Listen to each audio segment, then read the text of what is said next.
I'm also trying to follow up some. Good morning. Evelyn Kunyu, how are you? I'm fine, thank you.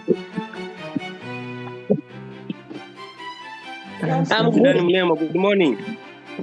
Acha niweke video nione. Ni nani huyo? Evelyn unakuona? Niko. Anakuona huko. Umeniona? Nimekuona. Haya. Barbara, how are you?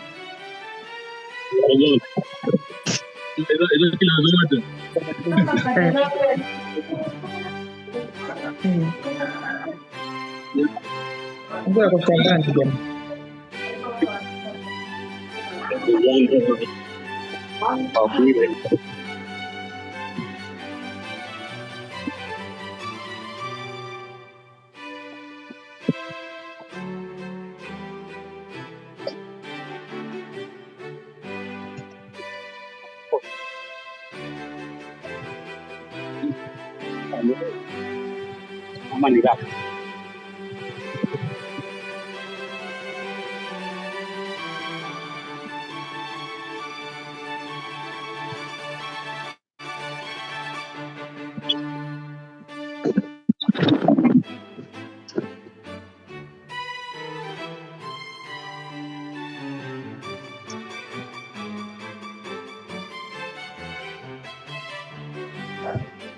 Good morning, everyone. Good morning.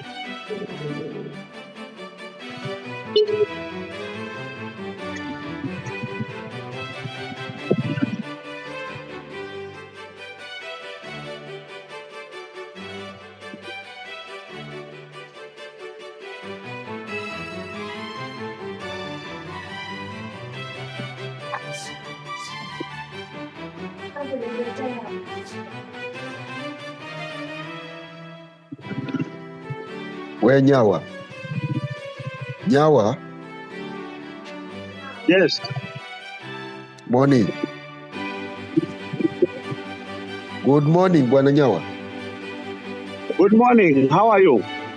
I'm fine. Unaendeleaje?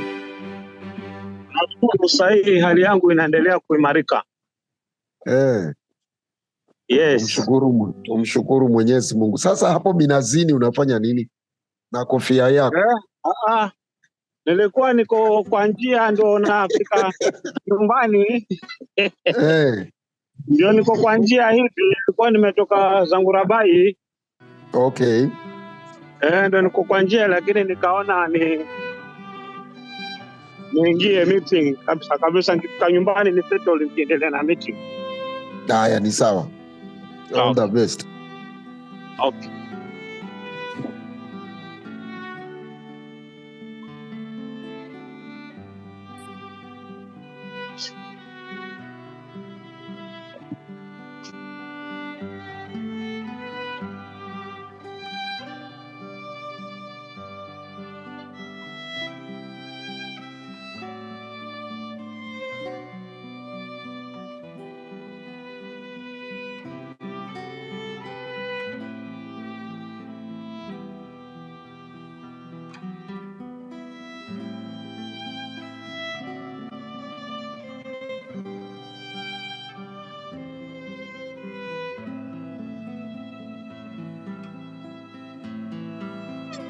Wa Magarini, how are you? Mary Zawadi, Caxton, mko wapi watu wangu?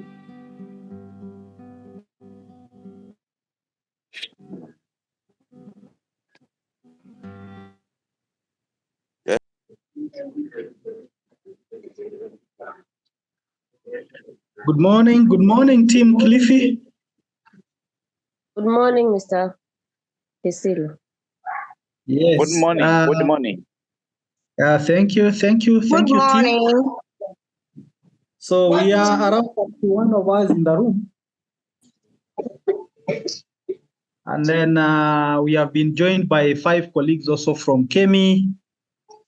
So we still request that the class is off, but in the interest of time, and now that we are also using data bundles, and some of us are in class in good time, we intend to start our program today.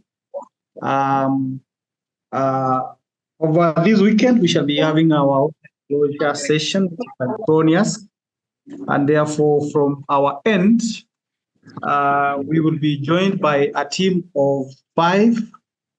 I will be introducing the team, but in the meantime, we can start our program with a word of prayer. So I request one of our Muslim brothers to start us off with a word of prayer.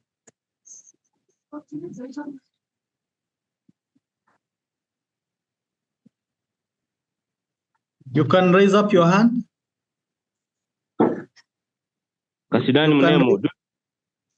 You can raise up your hand so that we unmute you.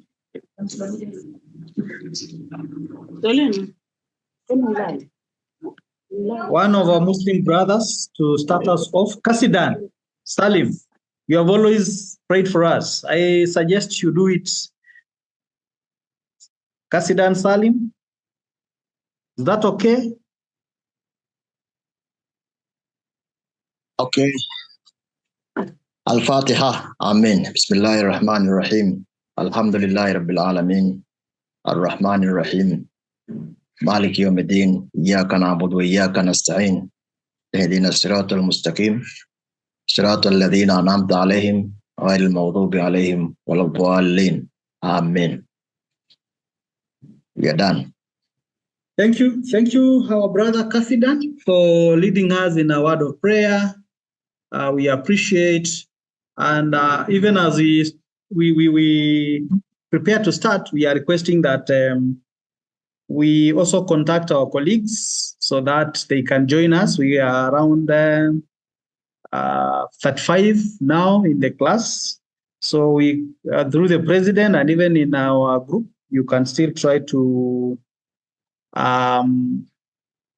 look for our colleagues so that we start all together. So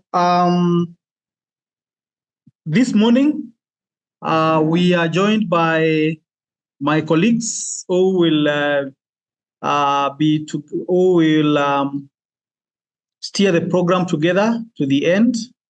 I know you know Madam Eunice, so I want to invite Madam Eunice to say jambo. Thank you, my brother. Isilo. Our good participants, good morning.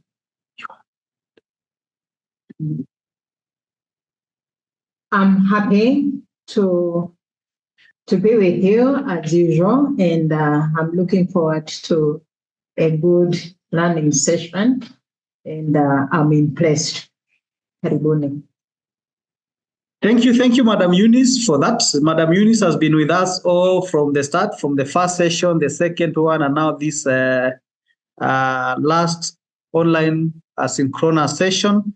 I want to invite Brother Aquila to say jambo. Good morning, KILIFI leaders. I'm happy to be with you. My name is Aquila Kinywa, ICT, Kemi. Yeah, it's a pleasure. I'm very happy with your progress. Thank you, Brother. I now want to invite Brother Peter Joroge, who you also are aware of, to say jambo. Peter, karibu. Thank you, Martin. Good morning, KILIFI team. My name is Peter Joroge from VVOB. I hope you can all remember me. I'm glad to be here today. Thank you. And now I want to introduce a new colleague who is going to be joining us. He is actually one of us, Kemi. He is Simon Ngatia, but I would like to give him the opportunity to say jambo, and then maybe I'll say something after him. So our brother Simon, karibu, and say jambo to our KILIFI participants.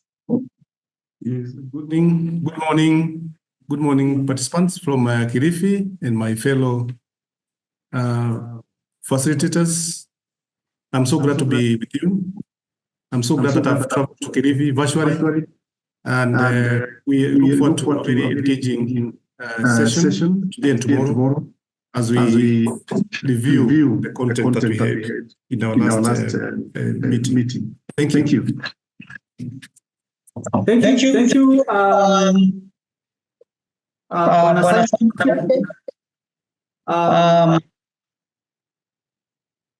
Simon will be our leader today, and therefore, in most of our sessions today, Simon will take a role in delivering the program. So as we prepare to start, I think I would like to give the opportunity to our class president to say jambo. Our class president, kindly unmute. Our class president, kindly unmute.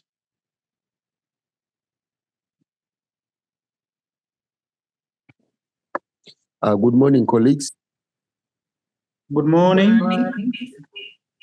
We are delighted to reach this far in our program, and it is my hope that all of us will enjoy this time together with our facilitators. Otherwise, I don't want to take much of your time. I wish all of us all the best in this meeting. Thank you. Thank you so much, President, for those remarks. I think as a class, we are now well constituted. We are happy to have you on board. We have a rich team of facilitators from KEMI. As you have seen, we are even more than the number that has been traveling to Kilifi. And therefore, our intention is to give you the very best, even as we do the review for units 4, 5, and 6. We also want to congratulate the team that has really burned the midnight oil in terms of completing the online self-paced learning. You've really done and given your best. We encourage our colleagues who are yet to complete to actually do so. Remember from the banner that has the information concerning the final dates for submission of our work, you've just seen the important dates. And therefore, you see the fact that as we go through this session, it is actually exactly 1 month after this session that we shall be required to wind up in terms of submissions of all our pending assignments, in terms of the e-portfolio submissions, in terms of completion of our online self-paced learning. And therefore, I would request that we take that information which contains the timelines seriously, so that even as we go to the very end of our training, then we will be able to achieve our objectives and even the requirements for the course. Remember, we are to be certified, and the basis for certification, of course, the assessment criteria is still clear with us. I know we presented that, and we are aware of the fact that we will have to be assessed through the e-portfolio, which carries actually half of the marks, so online self-paced learning, and even the attendance of our class, like what we are doing. So all what we are doing in this course matters a lot. And therefore, as we go through the program the next 2 days, today and tomorrow, let us actually internalize all the information that our facilitators will be giving us. This information will be contained in banners. Let us share your concerns so that even as we conclude on the training, then we are well set in terms of how best we are going to be concluding. So I want now to take back the program to our team leader, who will now guide us on the next steps. We will still request our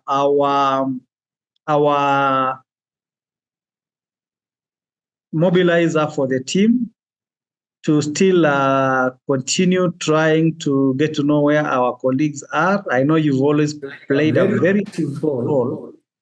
So please try to see where our friends are in the spirit of ensuring that all of us are actually in class. So karibuni sana. We wish you all the best. Enjoy the sessions. Let us just interact the normal way we interact when we meet face to face. Let us ask questions. Where we have concerns, let us raise up our hands. I know we had a demo session, and we are now well acquainted with the operations of the Zoom conferencing app. The various functionalities when you want to maybe appreciate Madam Eunice or Simon. I know you know where to clap. When you want to ask a question, then you go to the reactions and then try to also raise up your hand. So we are already sharing our screen so that we actually share with you the program. So I'll request our team leader, Simon Gatia, to actually quickly take us through the program for the 2 days, and then from that, I believe we shall be able to officially start. Otherwise, asanteni sana for the time, and we wish you all the best even as we prepare to start our training. Welcome, Simon. Thank you.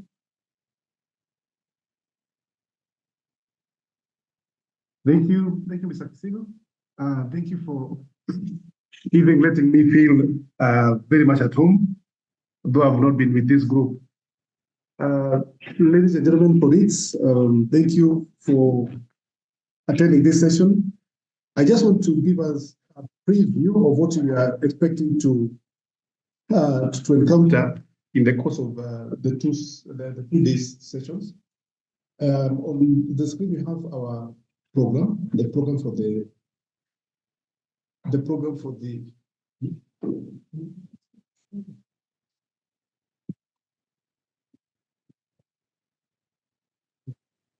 recording in progress. Thank you. Okay. Thank you. Thank you. So we in day one we have the first session. We have day two. Let me go to day one. Yeah, day one. Day one we have the first session is on preliminaries, which we are having right now. From 9 to 9:30. We are almost there. And we're just warming up for the sessions. Then between 9:30 and 11, we'll be having a review of Unit 4. Remember, these sessions are they're touching on reviews of the modules that we had last in our face-to-face the last time. So we'll be reviewing Unit 4. We'll be looking at what you've been going through. We're also going to review the content. We'll be guided by one of us, that is Madam Eunice. Later on in the day, between 11:30, after we have had a health break, we'll be having a review of Unit 5. Unit 5 will be the lead facilitator, although we'll be doing a co-facilitation, as you've been doing during the sessions. And that will mark the end of the day one, because we're going to end our day at exactly 1, because we know there are some of us who are heading for the most for prayers. So we'll be ending our presentations at 1. Tomorrow, day 2, we'll be starting our day in the afternoon at 2. We are aware that some of us will be heading to our churches in the morning. So once they've done with the church attendance, then at 2 we meet again. We will reflect on day 1 activities. As you know, reflection forms part of this training. So we'll be having a reflection of day 1. We see what worked, and we focus on tomorrow's work. Then at 2:15, between 2:15 and 3:45, we'll be having a review of Unit 6. And then at 3:45, we'll have a health break, a 15-minute break. Then at 4, we come in to review and support a reflective journal. But then we're also going to discuss something about the most significant change that we have encountered in the process of your growth, as a school leader.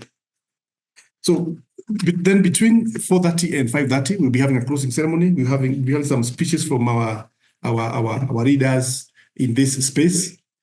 So that will be our program. That will be our program for for these sessions. And I would like you to participate actively.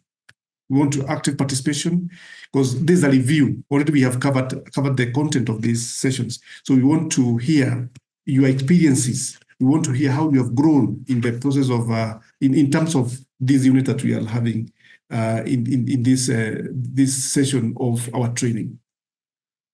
Having said that, I would wish to invite our ICT person, Mr. Aquila, to talk just a little bit about netiquette. Something about netiquette, because we're having this program online.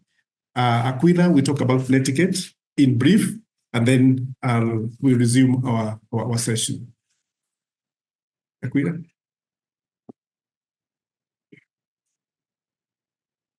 Good morning once again. So I'll be asking questions on the Zoom etiquette. I need to see who know which are the Zoom etiquettes. First, raise up your hands.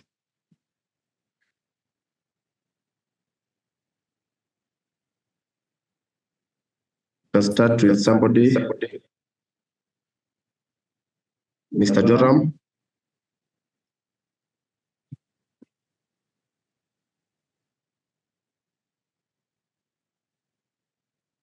Unmute. Mr. Joram, unmute.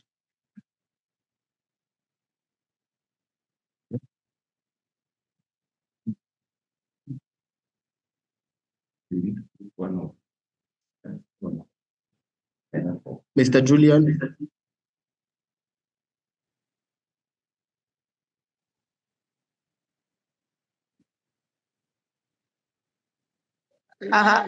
You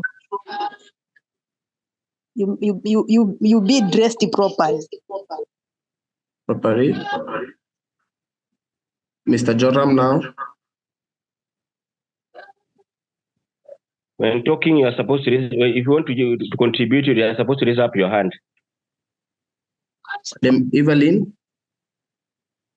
We ensure that we mute our microphone always. Okay. So, Madam Juliana, you can mute after you have finished. Kasidan. Whatever I wanted to say has already been said, but you can add something. Yeah. I mean, we have to be orderly by raising up your hand when you want to speak. Avoid you mute your speaker to avoid interruptions, and more will be contributed by my colleagues. Yeah. Madam Anne.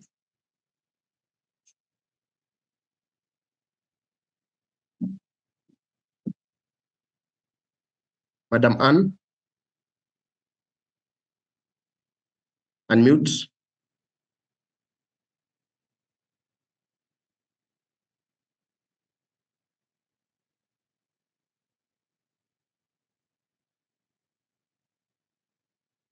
Madam Halima. Okay, good morning, colleagues. Good morning. I think with the etiquette, you can as well respect each other's opinions and views. Thank you. Yes, very nice. Madam Anne.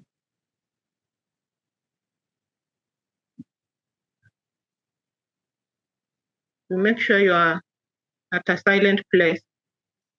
Yes.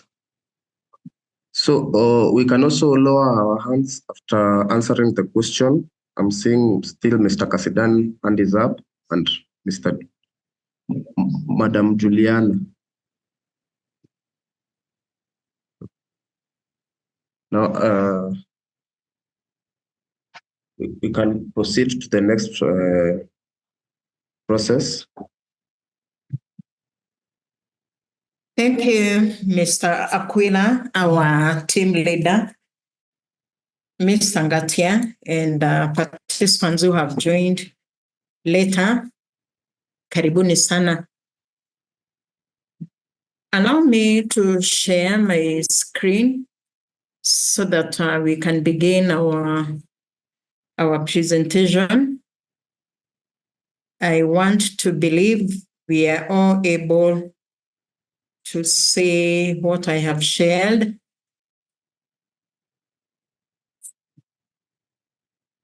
Oh, a minute, please.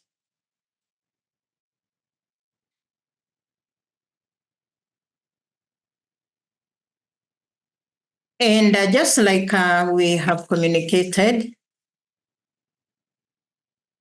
we are assuming that we are having our usual classes, just like we usually meet, only that we are doing it online. We are doing a review of this unit 3 to remind ourselves what we covered in view to resource management. Just a minute, I look for my presentation.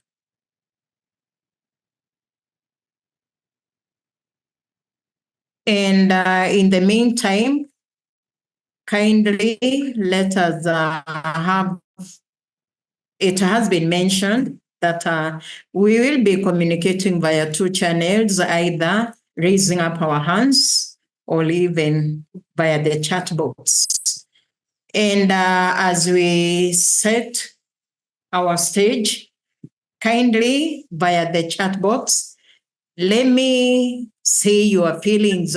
How are you feeling this morning? Are you happy? Are you happy? Are you sad? Are you excited?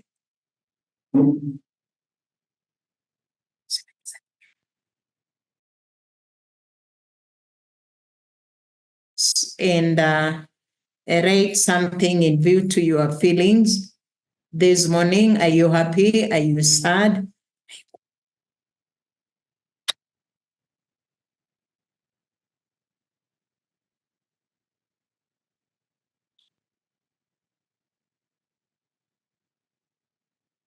My brother Martin Kisilu, turn to the chat box kindly and read our participants' feelings as I look for my presentation.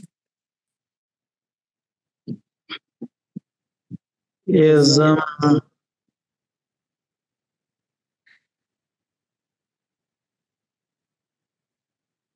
the chat box, Hassan Bauro Kulumba says, I'm humbled to be present today. Fenton Lewa says, the good meeting layout. Juliana, you are very happy. Newton is also very happy. Jora Maina, very happy and excited. That's nice.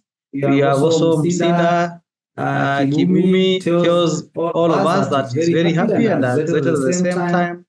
Freda Katunda is very happy indeed. Mary Karisa, Alice Kachuki, she's also very happy. So I think, Madam Eunice, everybody in this forum is quite excited and happy. And therefore, in the interest of time, now that, of course, we can even know the mood is okay for all of us, I want to invite Madam Eunice to now steer us to the next level. Karibu, Madam. Thank you, my brother. The reason why I'm here about our feelings this morning, none of you have written that you are sad, meaning it is a good morning and we appreciate even your being here.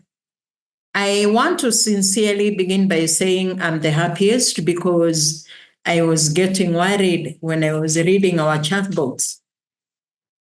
necessary our forum about our meeting today.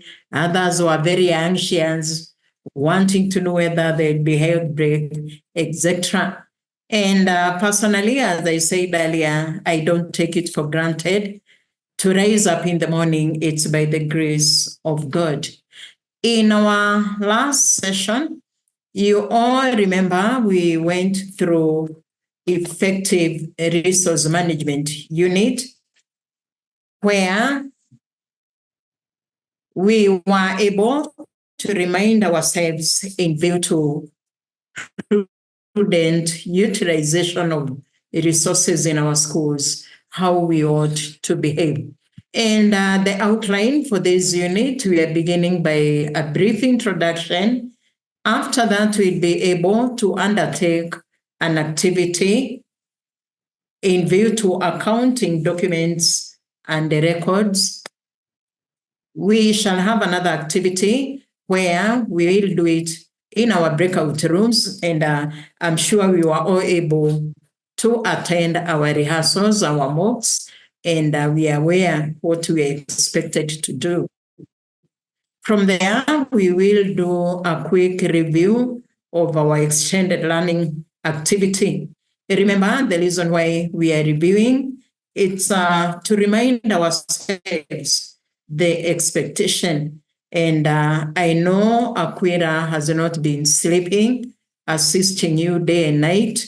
I almost called him past midnight when he was even communicating with you, sharing the link. And I was like, has my son become a night runner? Then after that, we will do a conclusion. To start us up kindly, we are aware that these are the topic which we covered: the concept of resource management, school planning, financial literacy, public procurement, and stores management, and risk management.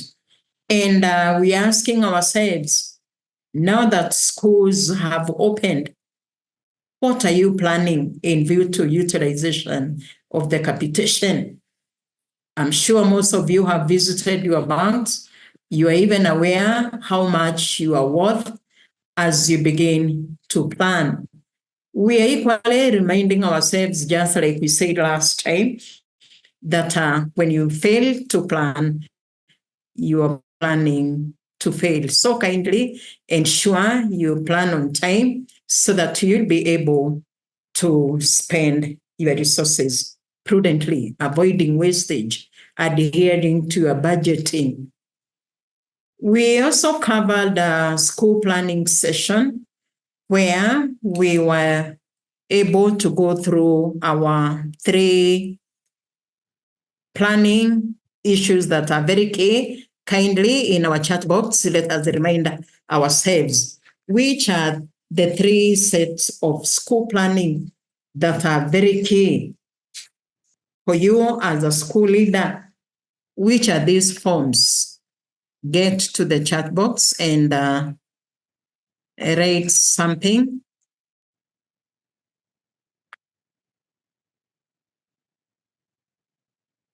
Which are the 3 forms of planning which are produced in our schools?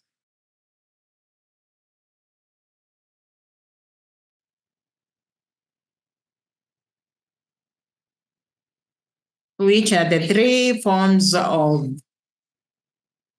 planning which you prepare in your school? Budget preparation from Evelyn. We say in adults there are no wrong answer, but hapo umenoa. Which are the 3 forms of school planning which we went through last time? Tukumbushane hata kama ni online, I can send you back home to bring your grandma, your grandfather. Aha, very good, from Harima, strategic plans. Thank you, Harima. From Masinda, School Development Plan, not really. Which is our second form. We talked about strategic plans and we agreed that it's a 5 years plan, that it's very key for every school manager. From a strategic planning of 5 years, remember, we also agreed that you are supposed to do an annual work plan.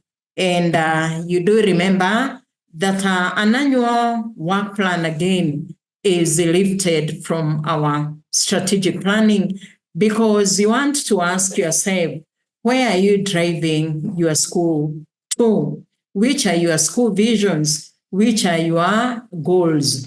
And it is at that stage now, maybe one of us was talking about the development planning. And then our form number 3 is in view to school improvement planning, where you are expected to draw a school improvement plan.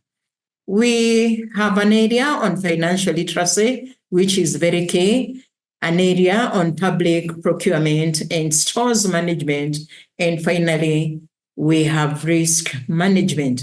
Remember again, we said as a school leader, it is key you keep on monitoring. You must have monetary checks so that you can be able to tell whether you're using your resources prudently. We are now in our activity 1, accounting documents and records. And I want to request our son, Aquila, to guide us on how we are supposed to undertake this activity. And for the time being, I have stopped sharing my screen.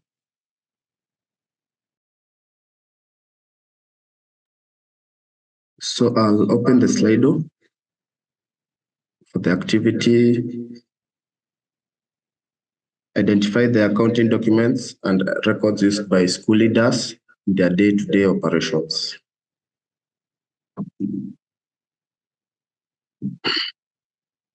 So you'll check on your chat box. You'll see Slido.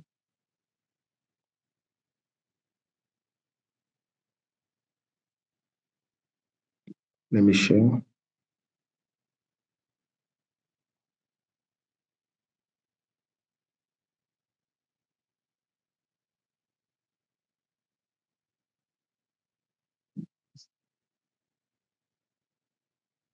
Please check on your chat. Click on view or open.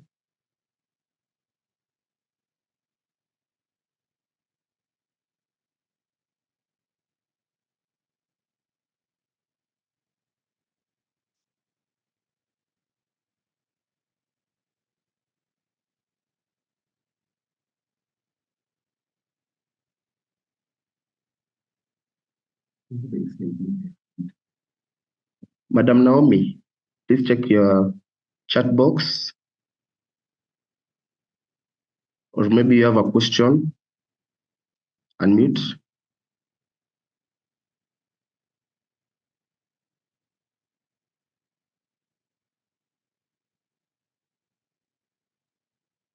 Kindly,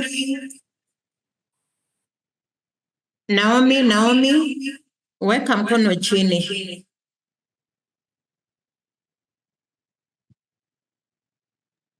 Naomi, Ariod, get to the chat box so that you can be able to undertake the activity. Are we all there?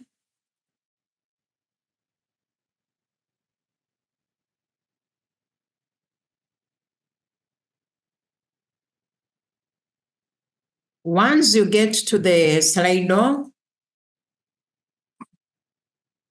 you are supposed to identify the accounting documents and the records used by school leaders in your day-to-day operations. I can see quite a number of you have begun. That is payment vouchers. We have checkbooks again, deposit slips, invoices, delivery notes, checkbooks, payment.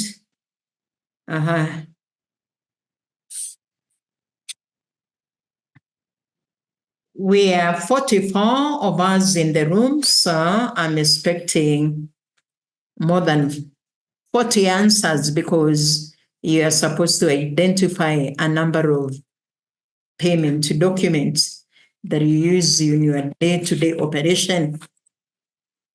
Now, may I request Aquila shortly to unmute you, to mute you, so that we can hear your challenges. And I'm suspecting most probably you are not able to hear us. Leave the meeting, join again via cellular data bundles. I'm suspecting either your microphone is off. You can even communicate via chat box and say your challenge. We are aware that we went through a number of documents. I'm able to say just a few being repeated. We have the ranger books. We have the fees register, payment vouchers, invoices, trial balances, bank reconciliation statements.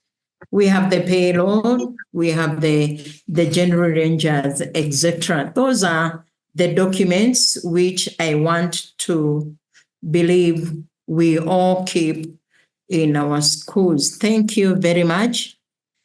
But I don't know whether it's a coincidence or most of you are just coming up with the ranger, the receipt books, remember we even have the stores ranger and the other many documents. And we agreed that at today's level now, because of the huge money that we are expecting to be receiving, you will be able to keep your records appropriately.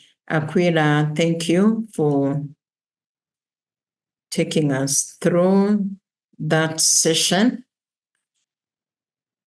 We can proceed in our presentation, where now we are to undertake activity 2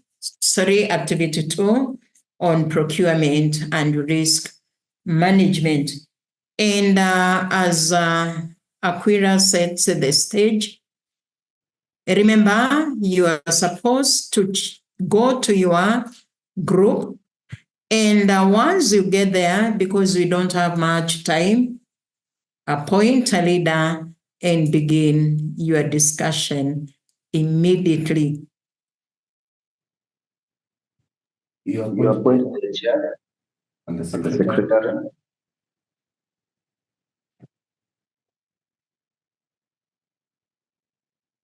So I'm creating 4 rooms. The first question, let me share my screen as I create the.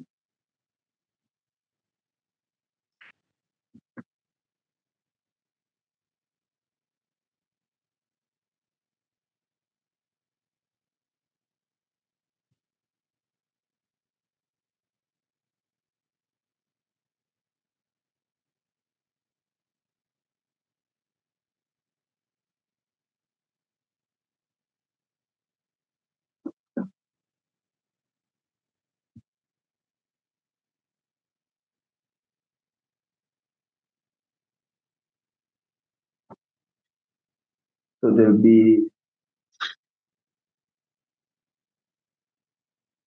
everyone can see it. There'll be 4 rooms. Group 1 will identify various activities. That's the first question. Group 2 will describe the procurement procedures. Group 2 will identify the possible unethical practices. And Group 4 will identify the possible risks that can occur while undertaking the above projects.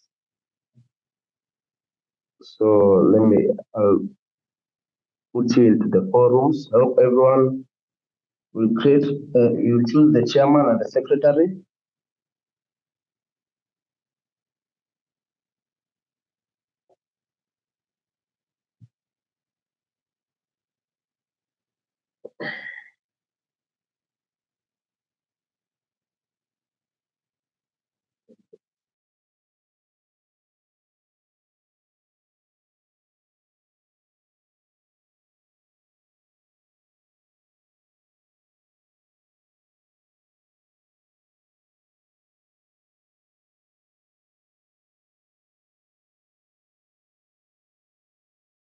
Welcome back to our plenary room. Sijui kama kuna watu wamezubaa mkarushwa nje ama tuko sote. Sikuwa nimeangalia. How many were we, Aquila? Most of them went in. Because I'm seeing now we are at 41.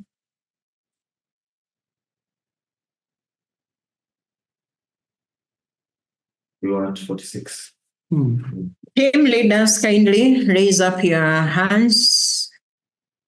We may not require any order in our presentation of our discussion. Aquila, unmute every.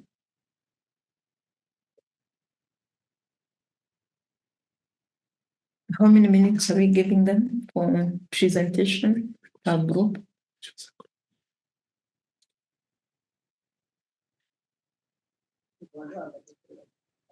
Team leader, group 1.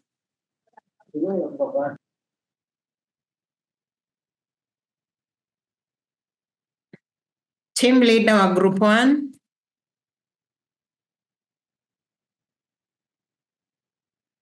Unmute yourself.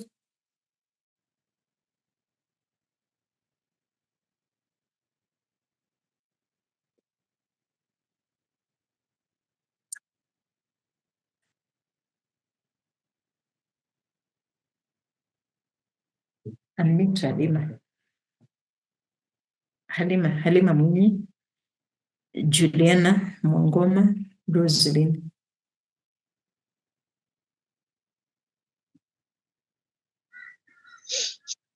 Yes, Madam Eunice, I'm in group 4. Group 4. Yes. Karibu. So we were to discuss about the risks that we are supposed to, or that may be encountered, identify the possible risks that can occur while undertaking the above project. And we have Mr. Lewa as our secretary. So I'd like to invite Mr. Lewa, please. Welcome and give out our points. Thank you, Chair. Group 4 was trying to identify the possible risks that can occur while undertaking the above project. So risk number 1 was using of low quality materials to cut costs. 2, uncertainties, e.g. floods during the construction. You may have started the construction, but on the way, you find that there are floods that may destroy the whole project. Then number 3, during the constructions, there may be some injuries which may occur as a result of some of the fundis falling down. Then the other point was price fluctuations of construction materials. Possibly you when you are planning or when you are budgeting, you indicate a certain price, but when you are purchasing the materials, you find that the materials either the prices have gone up or down. That one may cause us a risk to the project. Then we have substandard work by the contractor. We also have loss of materials as a result of lack of security at the construction site. And lastly, we have delays in the delivery of materials or even unavailability of the materials that have been procured. Thank you, Chair. Thank you very much, Group 1, for your discussion. And before we proceed, participants, let us get to our reaction so that I can appreciate Group 4. Participants, I cannot feel you. I'm not seeing you. Aquila, watu wetu wanataka warudie darasa. I'm not seeing how you are appreciating Group 4. Aha, nimeona wengi mnaenda kwa chat box. Ni vizuri, lakini huo ni ushamba kidogo because wakati wa MOOCs mlionyeshwa how to appreciate via the reaction icon. Remember, Group 4, we also said many of the times that you enter into contract, after a while inashindikana, aidha pengine capitation haijafika au imefika, mnashindwa kutumia pesa vizuri. Kwa hivyo wajenzi pia wanaweza kugoma, and that is another risk, and we should be asking ourselves that as we agreed, let us keep off from being sold because of construction issues. Thank you very much, Group 4. Ni Roseline ama ni Juliana? Ni Roseline. I'm the chairman, she's the secretary. Chairman, she's the secretary.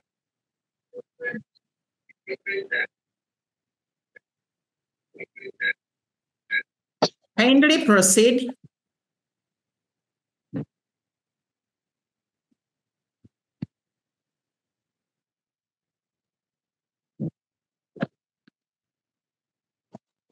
Roseline.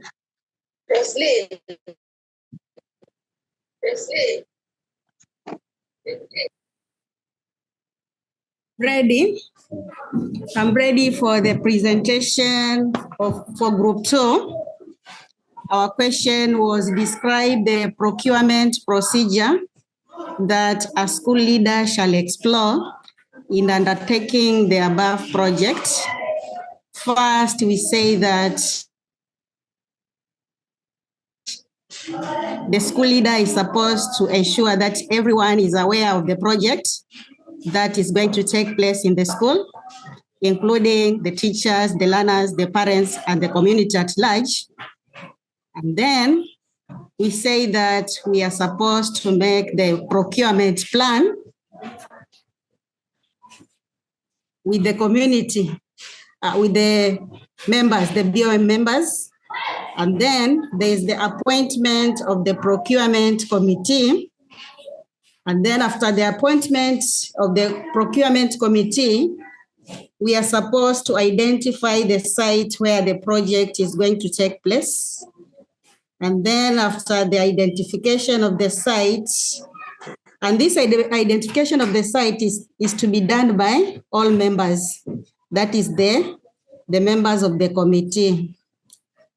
And then after identification of the site, this site is supposed to be, the leader plus the BOM is supposed to ensure that everyone is aware of the site also.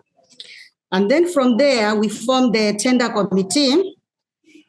And then after forming the tender committee, we are supposed to advertise for the tenders. And then after the advertisement, we have the evaluation of the tenders so that we get the best bidder. And for the evaluation of the tenders, this one is supposed to be transparent to everyone. That is, we can have the box whereby after all the tenders are put in the box, then we evaluate by looking all the tenders together with the committee. After that, then we are supposed to award the best tender or the bidder, the best bidder. And then we sign a contract. After signing the contract, then we manage the contract. Thank you. Thank you. Thank you, Group 1. Aida, maybe I didn't hear properly. Did you say that you're supposed to prepare procurement plan with the BOM members? Have you said that? Yes, the procurement plan is supposed to be prepared with the BOM members. Really? Is that one of their functions? I remember during our discussion, and I think that's why we are saying that very soon we need to develop our capacity in view to financial management issues, because our board members play an oversight responsibility in the schools, meaning you as a school leader, I know you have been inviting them, but again, that is not according to the public financial planning. I will want to invite my Mr. Ngatia to expound on that, because we cannot have bombs coming to school to prepare a procurement plan. Okay, members, I was listening into your discussion in that group, that is Group 1. And one thing that has caught my attention is your starting point. Your first point was on discussing with the stakeholders. I feel that discussion, the activities to be undertaken should start from budgeting.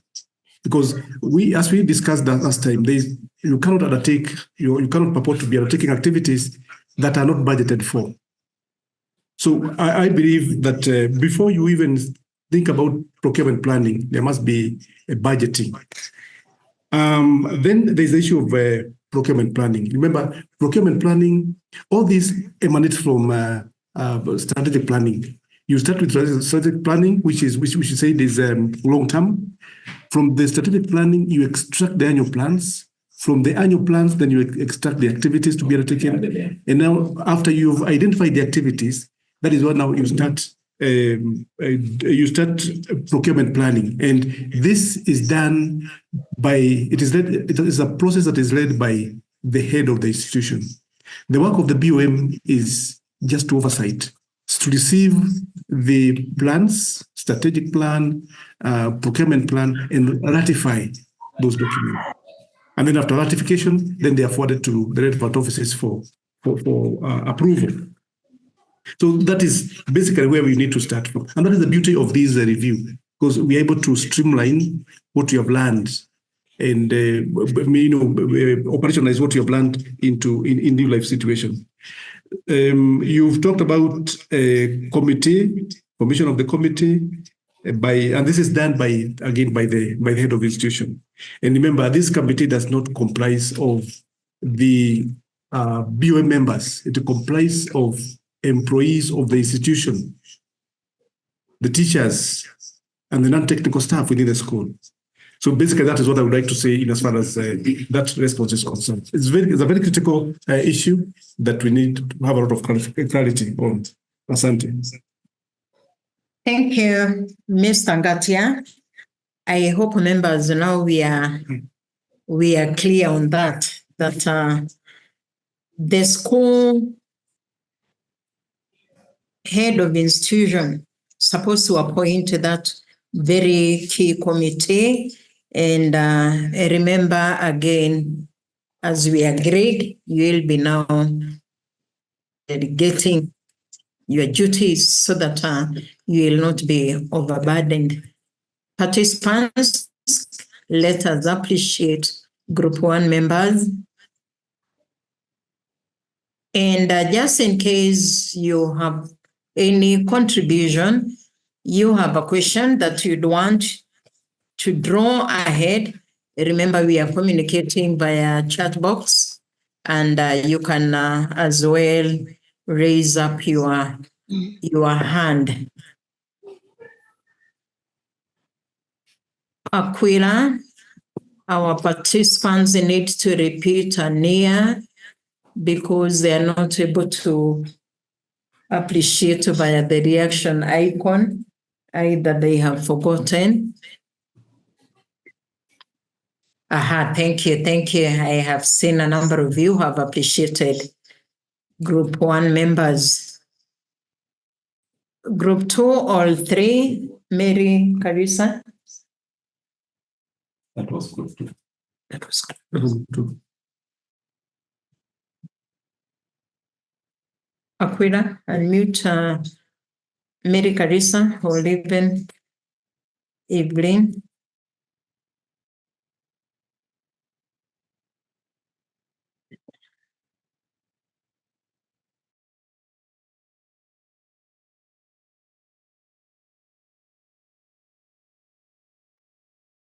Hello, Yeah. Madam. It was a good presentation, surely. Congratulations to that group members.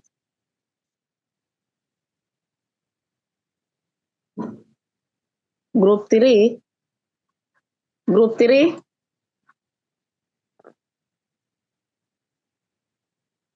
Can I proceed? Yes, you can. Yeah, Group 3, the group leader speaking, Madam Evelyn Kunyu.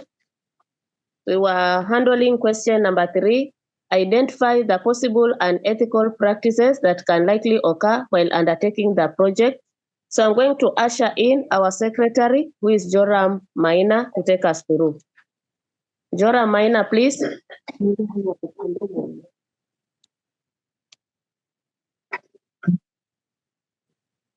The secretary for Group 3 is Joram Maina. Yes, thank you, Chair Lady. The unethical practices likely to occur while undertaking the project. We have number 1, failure to adhere to the guidelines of the procurement procedures. We have another one that is conflict of interest, whereby you award tender to relative or unqualified personnel. We have another one is inflating tenders. We have variation of specification given. We have another one whereby embezzlement of funds. And then there is mismanagement of funds. There's lack of transparency. Failure to adhere the time frame, that is not meeting the deadline. Then we have bribery and corruption. Thank you.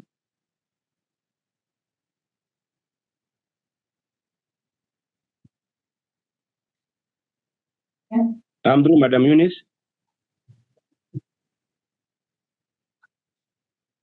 Chair Lady, I'm through. Well done, Joram.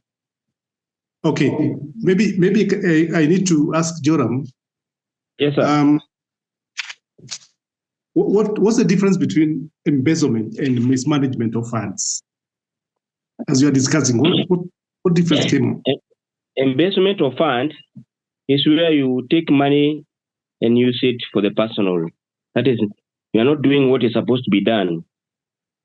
That is embezzlement. Mismanagement is whereby you don't follow the budget. Or maybe you wanted to construct the classroom, then you go and construct the toilet. That is mismanagement of funds. You have used the money but not the right according to the budget or according to what you agreed with the committee. Well said. Well said. Yeah, thank you. Thank you so much. Thank you so much. You have said it well, very well. Yep. Mismanagement and embezzlement are two terms that are usually confused. I mean, usually be misused. You do embezzlement when you mean mismanagement. Talk of mismanagement when you mean embezzlement. But as you have said, it's very right.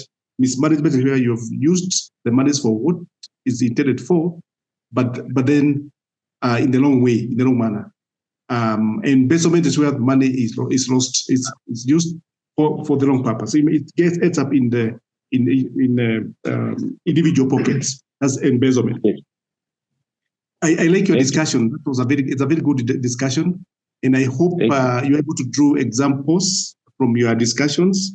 You've talked of especially that the first point that you've talked about failure to adhere to guidelines that are set up, and that is where you are taken through the guidelines that help us to adhere to procurement procedures, like the Public Procurement Act and the Public Procurement Regulations. These are the documents that we use and that help us to adhere to the guidelines that we are given. Without those guidelines, we will not be able to conduct public procurement or procurement rather in our institutions, and we will not be able to take the projects in our institutions accordingly. And this would end up losing financial resources that are so scarce in our institutions of learning. You have also talked about conflict of interest. That is also key. Conflict of interest, very important. We need to educate our stakeholders so that they don't engage in a conflict of interest. Where their interests conflict with those of the institution. As far as the project is concerned, they need to stick to the interests of the institution, and that is delivering learning outcomes to our learners. The other thing that you mentioned that is very critical is bribery and corruption. Bribery and corruption. This happens a lot in our projects, where you find that we may have people have interests, and this emanates from conflict of interest. People have interests, and for them to be able to attain their interests, they end up corrupting the officers who are in charge of the process. So those are key issues. And I would wish that also other members contribute, members from other groups. Anybody else with an additional point? I believe this topic is quite touching, and you may have some additional point that you may want to provide. Raise up your hand. We'll be able to grant you unmuting powers. Anybody?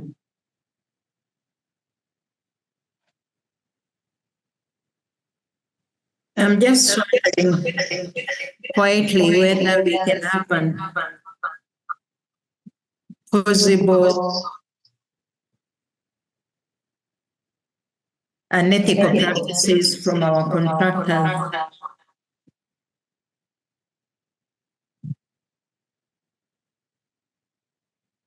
Participants, do we have unethical practices which can occur from our contractors, maybe when they're undertaking the construction of the classrooms?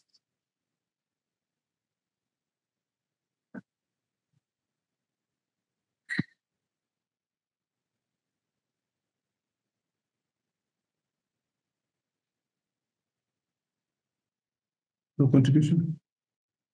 Okay. Any contribution from members, kindly?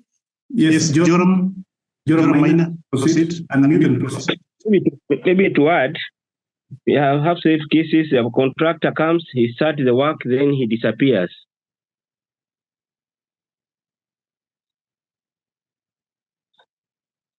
We have such cases whereby a contractor comes, he starts the project, and when it is at a certain level, he disappears. We start now looking for the contractor.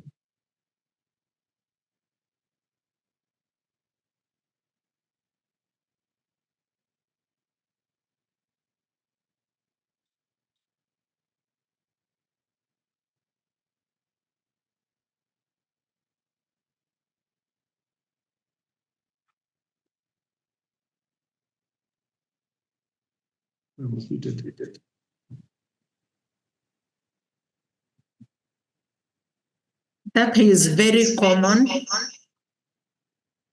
And mostly what happens in many of our schools, when such a thing happens, most probably it is because of not paying our contractors. And remember, you have mentioned the issue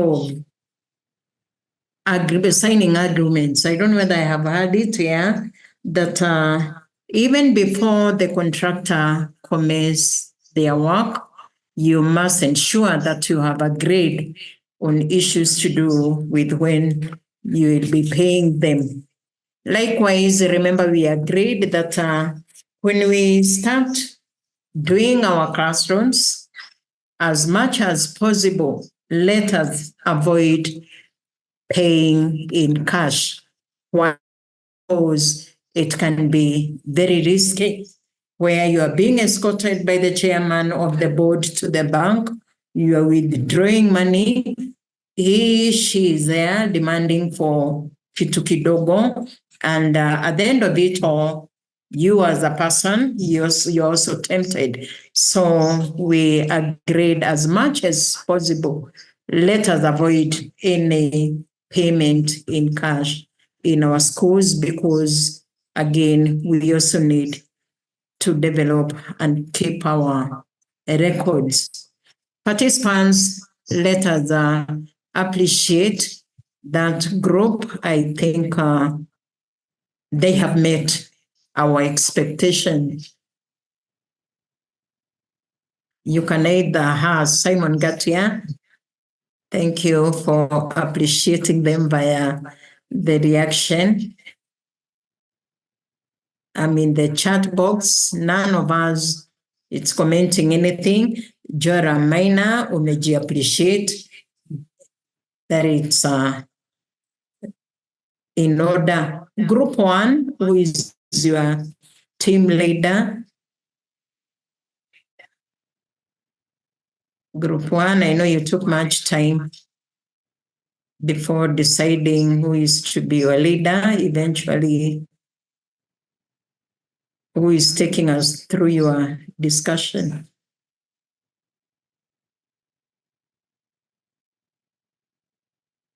Group 1 members. Mary Karusi in group 1.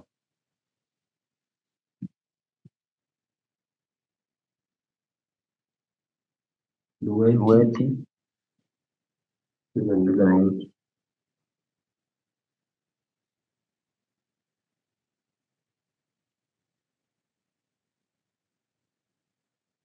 Group 1 members.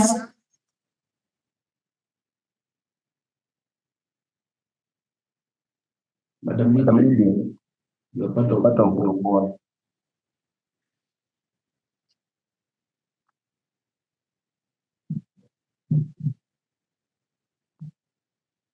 Group 1 members, I know you had a challenge from the beginning.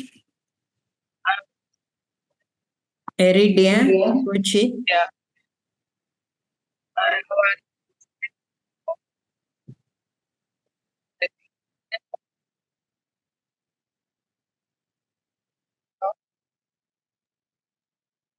Hello?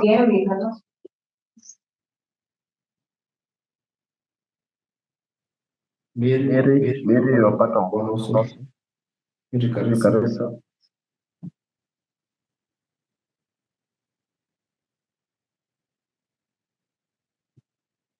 My brother, Mr. Ngatia, you can just guide us by citing a few activities to be undertaken by our school leaders in preparation for undertaking classrooms development in our schools. Okay, I think that is close to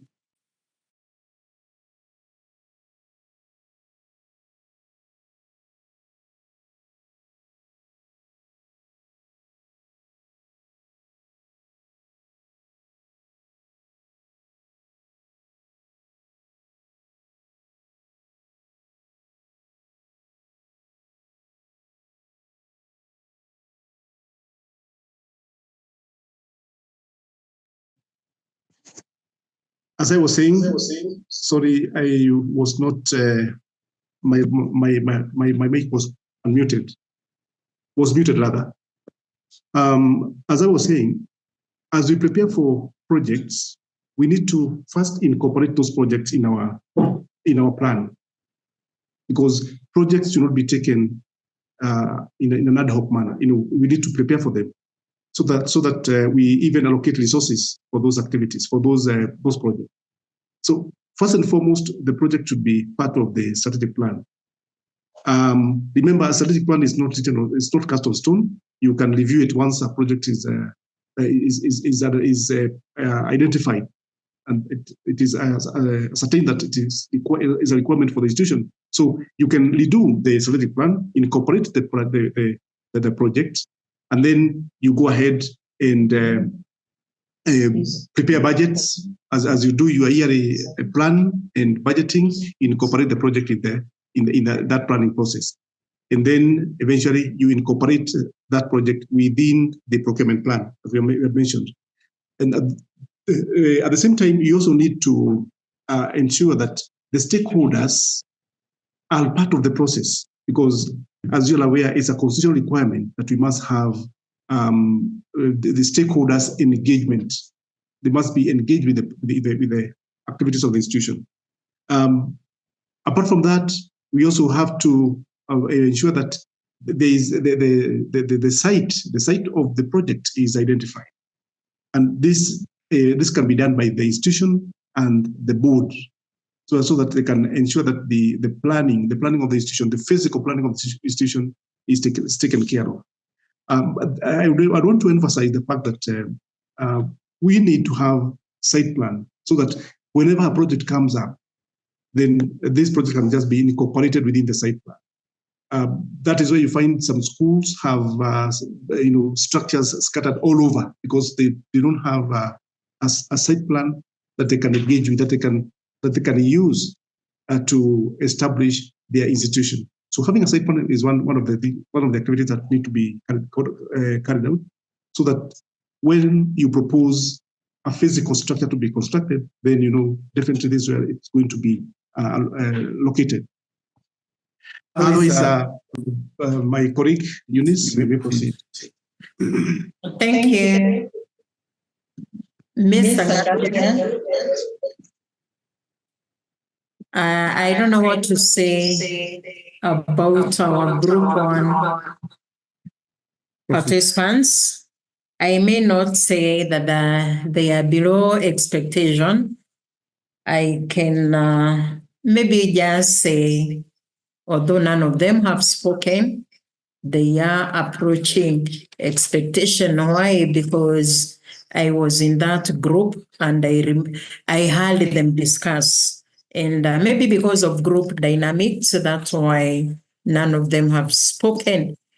Through our chat box, thank you, Bonapita.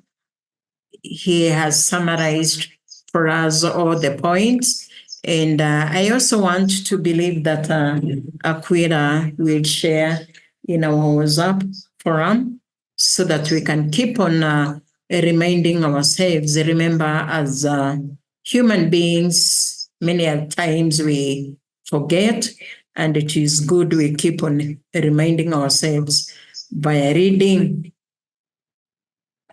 Having done that, I want to share my screen so that we can proceed from where we are. And our next activity, it is on the review of what we guided that you visit, so that you can be able to edit and also add up some more points. You are meant to identify strategies which you can implement to effectively allocate resources in alignment with the school's goals and priorities, ensuring optimal utilization and improved educational outcomes.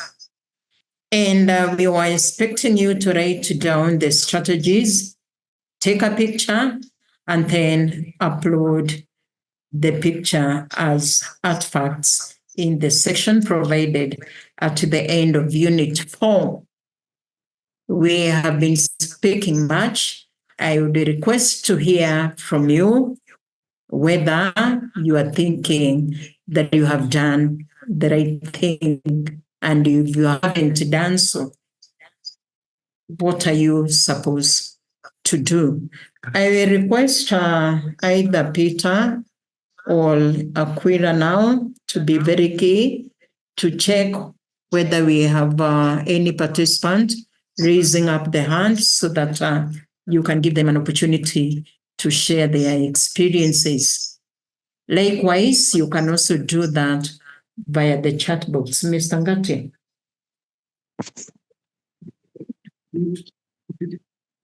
Before you can start your sharing, I would wish to say something about the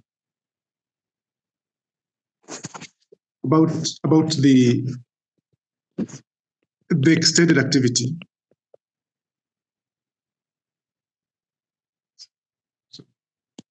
You've been taught to write down the strategies, take a picture, and then upload the picture as an artifact in the section you're provided. Now, we need to take note of the fact that it's not just the picture that we want to see. Remember, this you are kind of depicting your learning journey. So we wish to see the artifact plus some bit of reflection. What does the pictures say? What story does it provide in terms of what effective resource management is concerned? So we need to see, apart from the artifact, you need to also incorporate some explanation what the artifact is all about. Why are these strategies important? You know, how are they? How did you come up with the strategies? Well, is it a one-man show? Was it a group discussion? You know, if it was a group discussion, then you can also incorporate other artifacts to support this development of those strategies. In essence, what we want to see is a story emerging out of that artifact, because this is part of your portfolio. It's part of your learning journey. Thank you.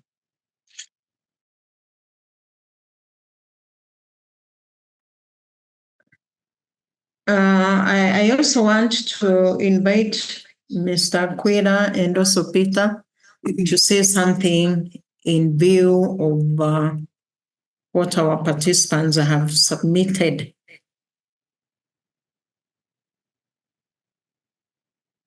Aquila?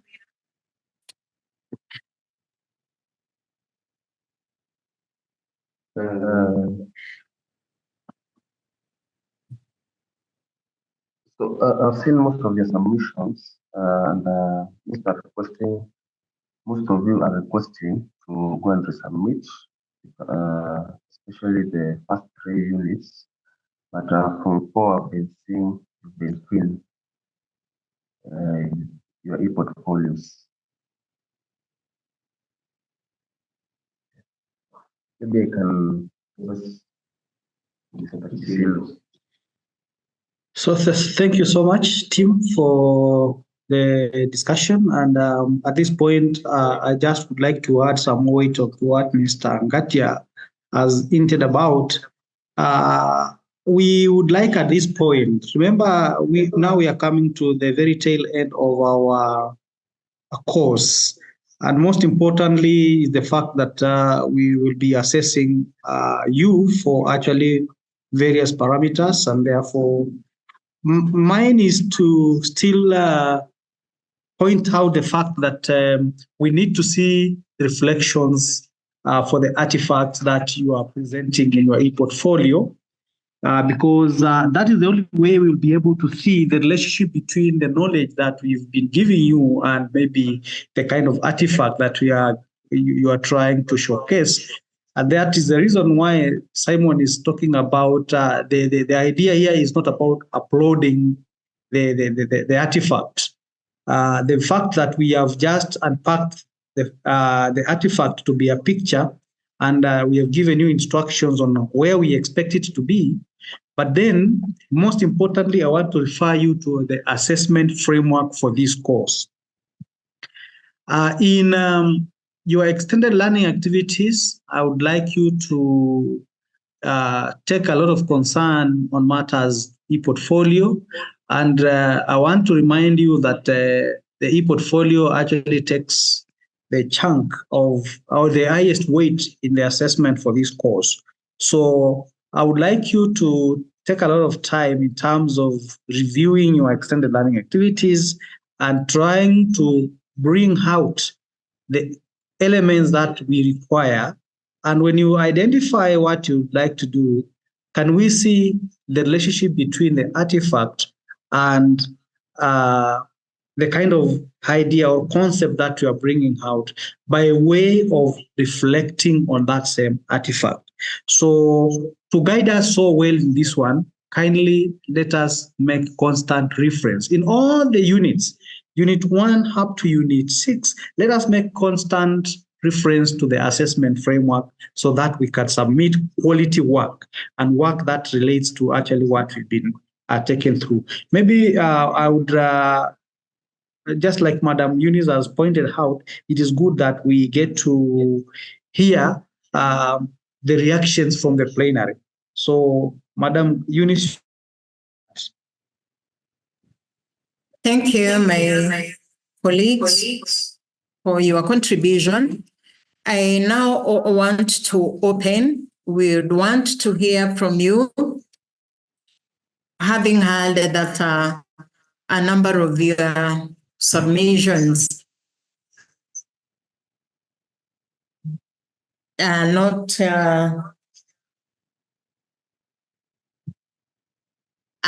maybe exceeding expectation. What are your views? President bado yuko?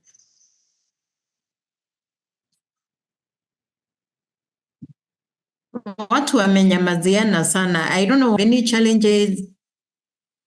Are you able now to revisit your work so that you can be able to edit? Because as it has been reported, it's not photos that we are expecting to find. Those photos must be attached with some information.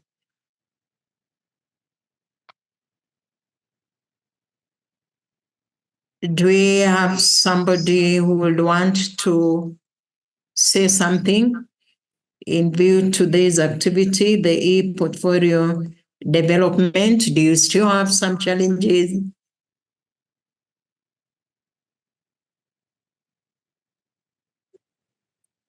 Yes,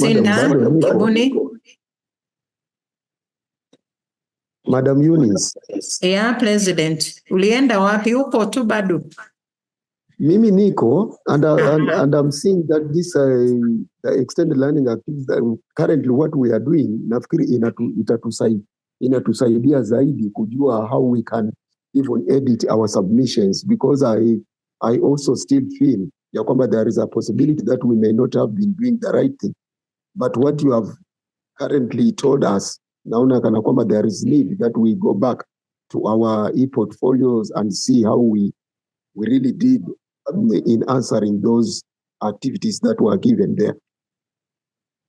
Thank you, Bonanzombo. I saw Simon hand is up. Mwajoa.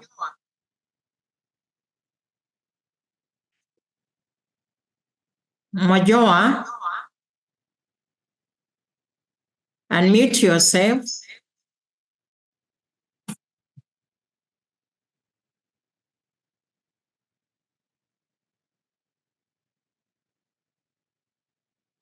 Simon Mwajoa, your hand is up. Katunda.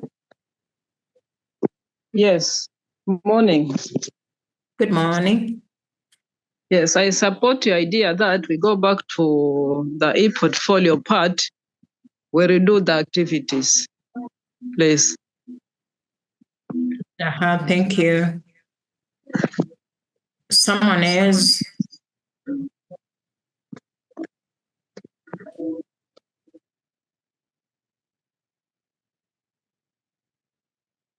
Bakija, upo bado?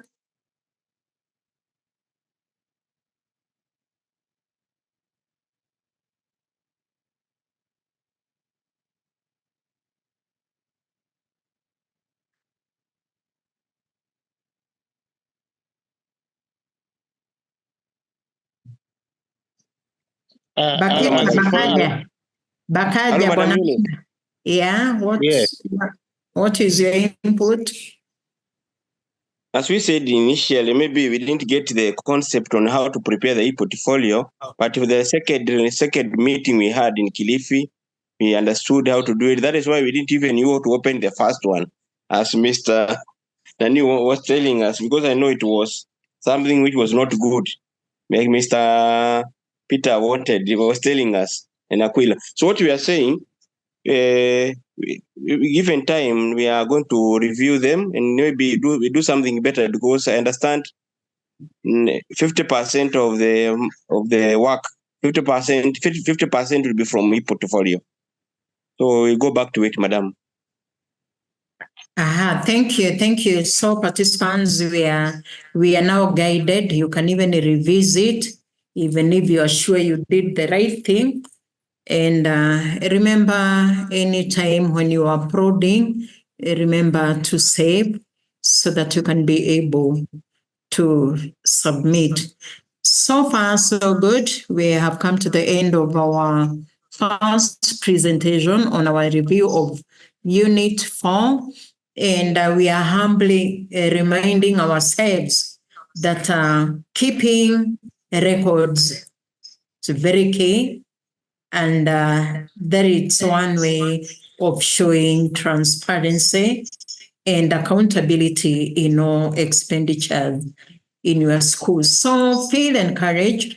I know you have much work, but remember, you must account for every penny that gets to your school.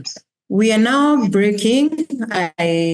Our team leader, advise us how much time.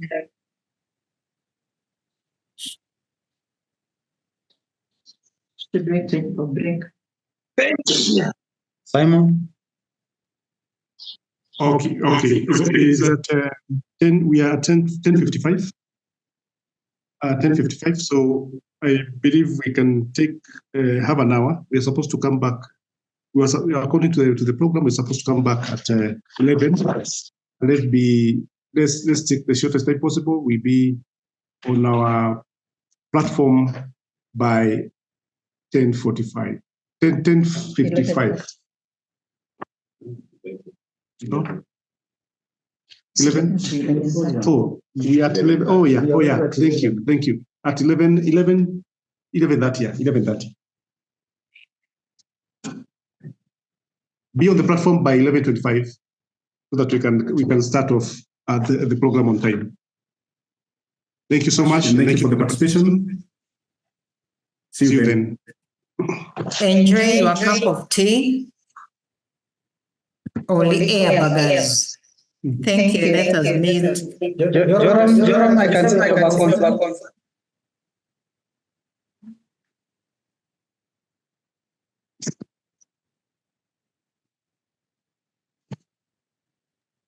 Yes, Madam Munir. You told there will be health break. Where do we go from? Where is the tea? Where are we going? Wherever you are, if you have nothing to take, you just relax and wait to it at 11:30. Where most of the documents or most of the secret documents are.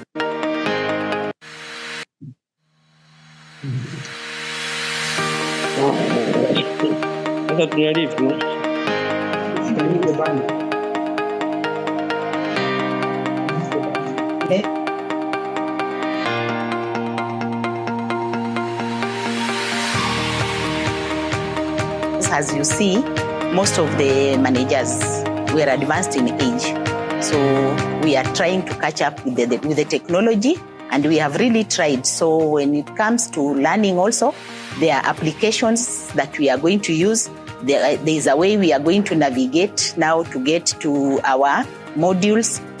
The school leaders, especially some of them, they are not, or they don't have the skills in ICT, especially when we see they go out, they go to cyber cafe where most of the documents or most of the secret documents are placed in cybers, which is not good. But I think after this training, the teachers will be more equipped with skills and techniques on how to handle ICT, as most of them, they are not computer compliance.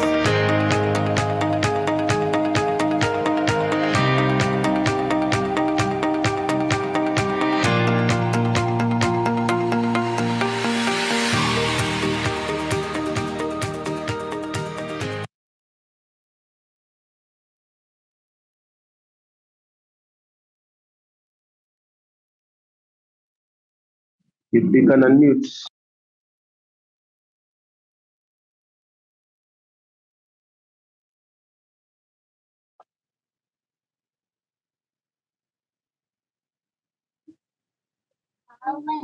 In this particular session, we looked at how as school leaders we conduct that important role. And I remember during that session, we were taken through psychosocial support for learners. We looked at why it is important that we take care of the psychosocial support of our learners. We looked at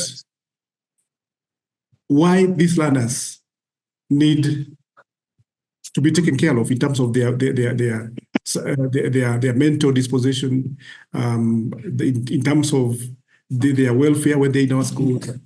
And therefore, during those sessions, we had hands-on event, we had discussions on why we need that. We need psychosocial support for our learners. And at the same time, we also looked at school safety and school health and safety. How we go about promoting safety, school safety and school health. And I remember we were introduced to a manual that is key, that guides school safety, school health and safety. That is the school safety manual. And we say that manual is very important. We have to adhere to its prescription so that we promote that important function in our institution. We are also aware of the fact that we are the key human resource managers in our institutions. We manage our staff. And in this session, we also covered issues to do with staff management, how we go about managing our teachers so that they can deliver on instructional leadership, on instructional function, how we manage our technical staff, our non-technical staff rather, so that they can handle other areas of essential services within the school, matters feeding of learners, matters security, matters welfare of learners, and so on and so forth. So this particular unit is therefore very key. It is very, very important, bearing in mind that we are establishing this vital role. Now that we have junior school, we have this special level of education. How do we go about supporting these learners and also the staff so that we can deliver on our mandate as an institution? So basically, that is what we covered last time. And in this review, we will try to look at the key issues that we discussed. How have we been able to use the learnings during that session, that face-to-face session, to improve our situation in our schools, to improve matters to do with welfare of learners and also staff in our institutions? How have we been able to promote proper health of our learners and also our students, our staff members? How have we promoted their safety in their schools? I know we come from diverse institutions which offer different contexts, and therefore we're going to learn a lot from each other on how we were able to implement those issues in our institutions. Now, I would like us to get into the first activity. And therefore I would like to invite Aquila.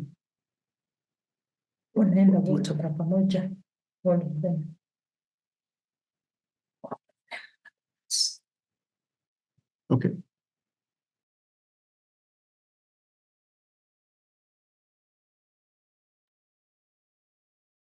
There are 4 questions which I'll share.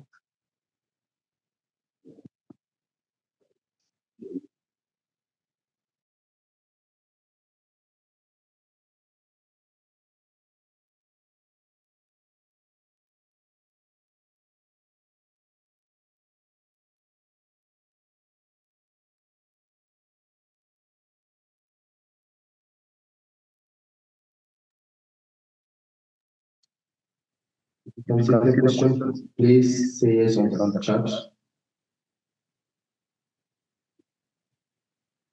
Unit 5, there are 4 questions.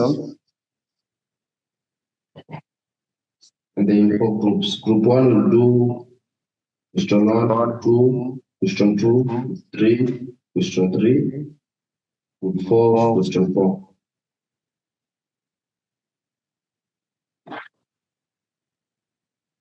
Is it visible?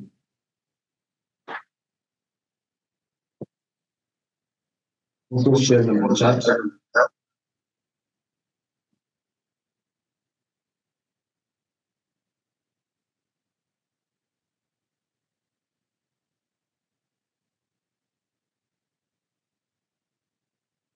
Maybe Aquila, we need to establish if they are, but I can see it's shared on WhatsApp. So participants, you can check even in our chat forum.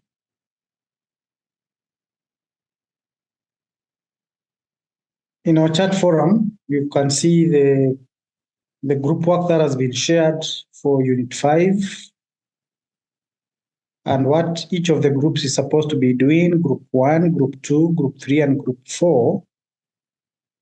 And therefore, we can constantly make reference to the questions, even as we go into our breakout rooms in the chat forum. So this will be done in 15 minutes. And therefore, we would request that once you get into the breakout rooms, quickly you reconstitute yourselves into the leadership of that team, getting just one person to lead the discussion for purposes of reporting the plenary in the interest of time. So over to you, Simon.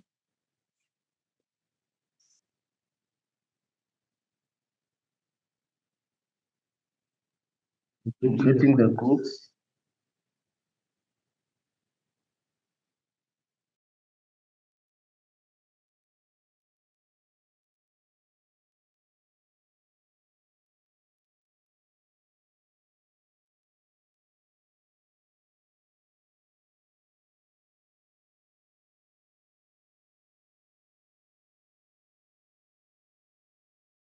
Okay, let's wait for all of us to get to the plenary.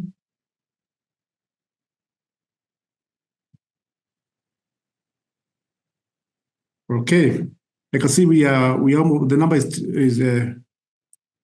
around that 7. I think all of us are in the plenary now. So we're going to present to the presentations, and we can start with group number 4. Group number 4 can start. The chairperson can introduce the secretary to present to us for group number 4. Okay, thank you, sir. I am Zombo Lewa Chivatsi. who was the chairman of Group 4. Yes. Our secretary was Joshua Sanga. So I would wish to welcome and invite Joshua Sanga, our secretary, to take us through. Okay. Joshua.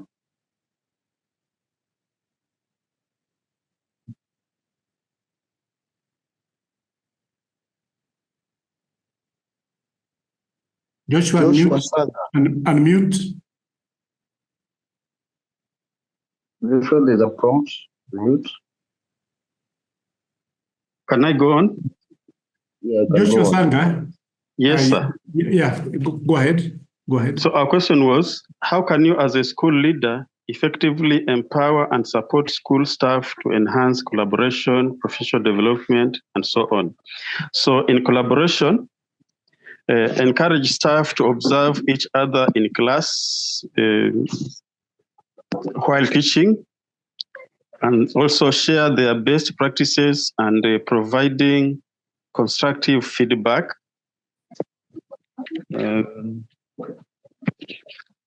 Still on collaboration, involve all staff members in decision making, and create subject panels, that is, subject panels that will be functioning. And then on professional development,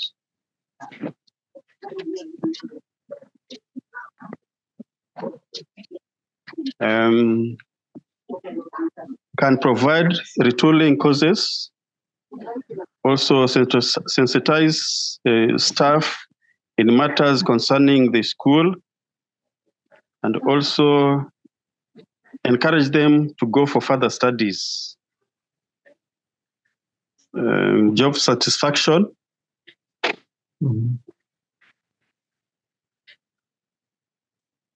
HOI to recognize staff achievements by giving them incentives, and also to give letters of appreciation to the letters who will be performing exemplary.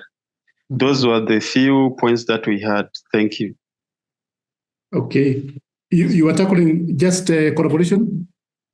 Collaboration, professional development, and job satisfaction. Okay. Yeah. All right. And you have handled all the areas?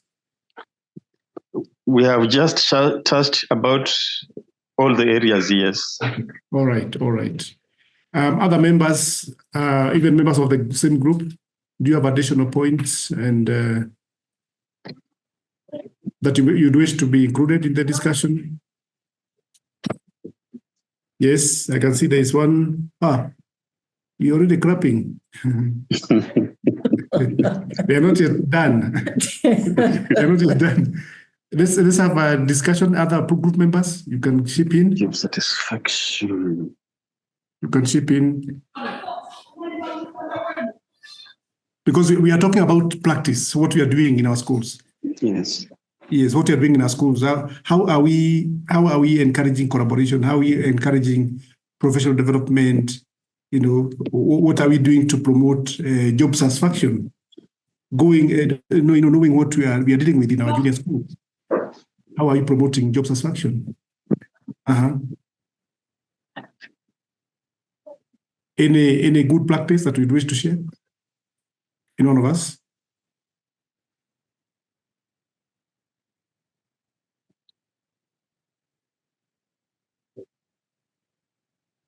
Okay.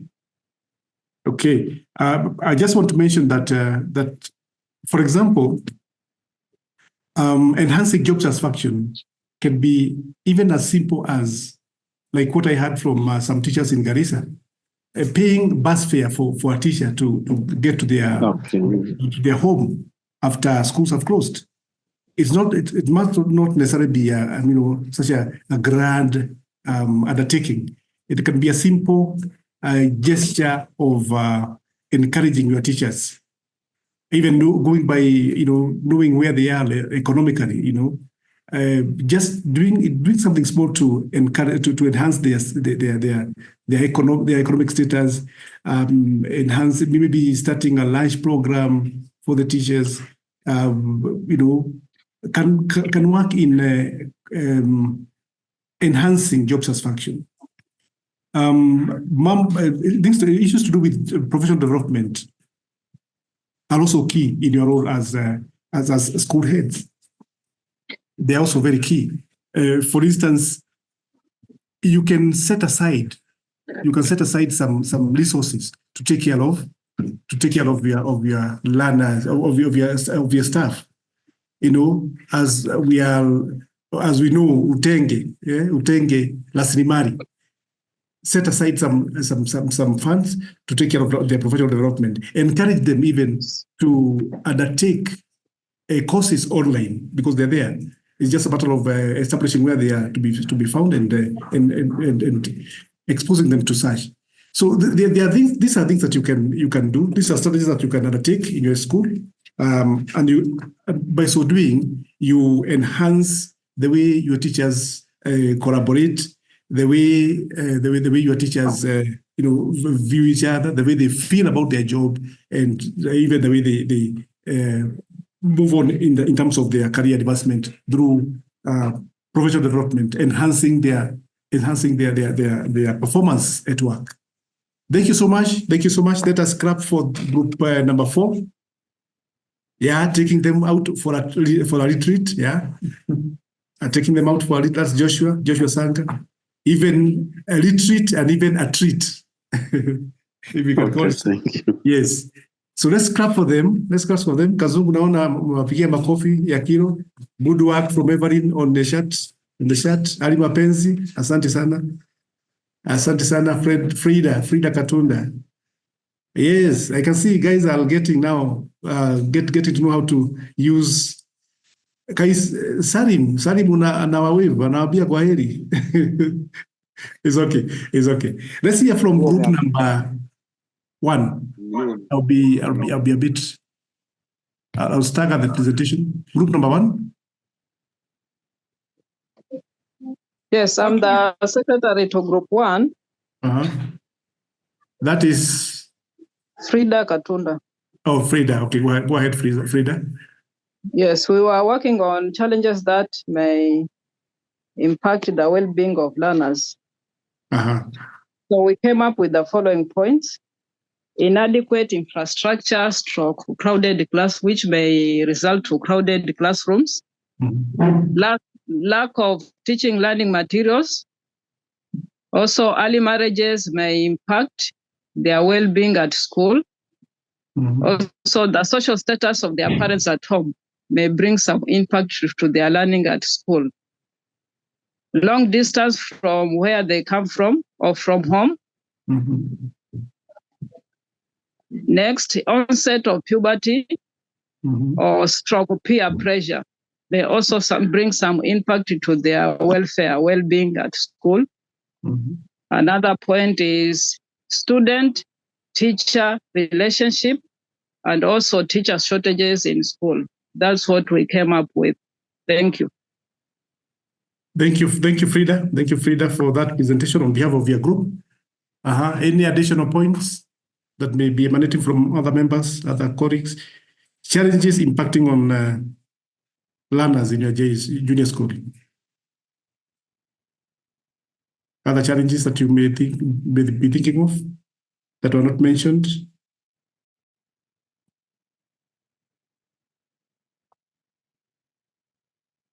Yes, Joram Maina. Unmute and speak. I don't know whether I'm right. Maybe lack of trained teachers. Enough trained teachers. Lack of or inadequate teachers. Yes. Okay, inadequate teachers. Yes. Thank you, Joram. I'm asking Msinda Kibuni to speak, to unmute and speak. Pressure from the workload, from the subject areas. Pressure from, that is workload, workload pressure. Workload pressure. That can be another challenge here. We heap, as teachers, heaping a lot of expectation and a lot of assignments to our learners. Okay. I think I think I have a. Hello? Yes, that's Radia. Radia, go ahead. Yeah, I think the change of the education system from 844 to the CBC. So some learners may be confused, just like their parents. From where do I go until I get employed? So that may be a challenge too. Thank you, Radia. Yeah, that could be a challenge. They can get into a quagmire. They don't know where how the curriculum is changing and what the expectation from the learners. So that is another challenge that can be experienced by learners. We are hearing also from Aris Mapenzi. Unmute. Yes, lack of support from parents. Lack of support from parents. Lack of support from parents. Yeah, that can also be another challenge, and that can emanate also from ignorance from the parents. Parents are not able to. They have not really consumed the content of CBC, and therefore they may not know how to support learners that are going this curriculum. Alice, you can lower your head. Let's hear from Salim.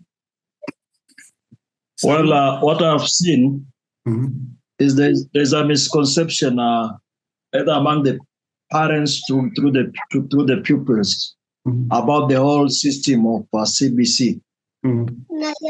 Yeah, because initially what used to happen is there was a lot of competition in terms of grading and whatever. But these days, even after completion, you are assured of 100% transition. So that has distracted some learners from concentrating on their studies and ended up engaging in some mischievous activities at the expense of their studies. Okay. That's a very good contribution. That is very good, very impacting. That is from Salim. All right, let's hear from Juliana Mangoma, sorry. Juliana, Juliana. Yes, Juliana, you can unmute. Is it you? I'm there. Okay. Another challenge is poor academic performance. This makes learners to lose morale. Are you in the same room with Salim? You can Salim can mute. Let me mute you. Sorry. Yes. We are not in the. Go ahead, Juliana. Poor academic performance. Okay, poor academic performance can be another challenge, yes, which can strain, yes, the psychology of the learner. Then, this can impact on the learner. That's very true, Juliana. Anything else?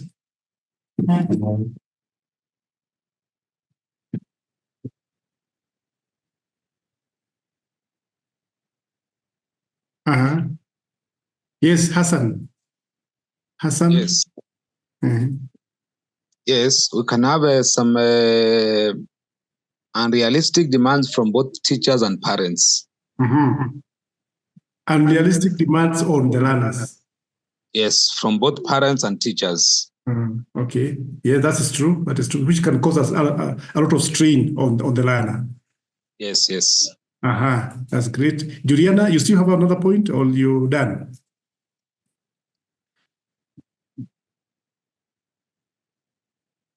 Yes, Juliana.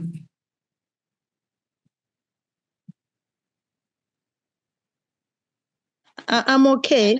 Okay, Sasa. Then lower your head then. Lower your head. Thank you. Okay. Thank you so much for the discussion, and thank you for those who have contributed. It was such a wonderful discussion regarding challenges that are impacting on learners in junior school. We have had an array of challenges ranging from expectations of teachers and learners all the way to stage in development. We are saying that they are pre-teens, and therefore puberty is setting, and this might cause a lot of challenges. The distance from school is another challenge, and I believe this is the context of Kilifi as a county. Maybe schools are far apart, and this forces around us to walk long distances. Teacher shortage, inadequate number of teachers. We are talking of someone talked of lack of trained teachers. And I believe most of our teachers who are teaching in our schools are registered by TSC. I would wish to hear more about that point, about lack of trained teachers. Someone is also talking, Evans is talking about poor syllabus coverage. This can also cause a strain on the learners. We are talking of change of curriculum. That is true. This makes learners to feel like they don't know where they're headed. Like the curriculum is not solidifying fast enough. And therefore, this can cause a lot of challenges in terms of destabilizing learners and making them not focus on the core business of their being in school. We have group number, let's clap for group number 1 before we move on to group number 2. Group 2, you prepare yourself as we appreciate group number 1 for that very heavy discussion. Okay, thank you, Martin. Thank you, Aris and Msida. I thought I would say something before the clapping. Oh, okay, please go ahead. Oh, go ahead. Yeah. There is this point that has been risen about unqualified or untrained teachers. Go ahead. I think the issue is not really that teachers are not trained, but it has been a practice that teachers are trained to teach a specific learning area. But now when you come to junior school as it is now, we are forced to teach almost everything, though there is the retooling, but it has not solved the problem of qualification in some teaching area, especially in a learning area like creative arts. We still have a lot of challenge. Many teachers are not able to teach it effectively. Thank you, Bwana Msida. Even learning areas that are integrated, also, I believe they also cause a lot of issues, like science, integrated science, or social studies, where you may have a teacher has a bias on one subject, 1 or 2 subjects. Let's say biology and chemistry. So the other subjects really suffer because the teacher has no doesn't have a lot of disposition towards those other subjects. So that also causes an issue. So I understand where you're coming from when you talk about lack of trained teachers. It is lack of trained teachers in specific learning areas that are incorporated in other learning areas, and also lack of expertise in some of the subjects like fine art, like music, and so on and so forth. Thank you so much for that addition point. Okay. So thank you. Let's move on to group number 2. Group 2. Yes. Group 2, the chairperson, Evelyn. We were looking at strategies that a school leader can employ to effectively foster a supportive psychosocial environment, enhancing the well-being and successful transition of learners in junior school. So I'm going to usher in our able secretary, Mr. Joram Maina. Karibu Bwana Maina.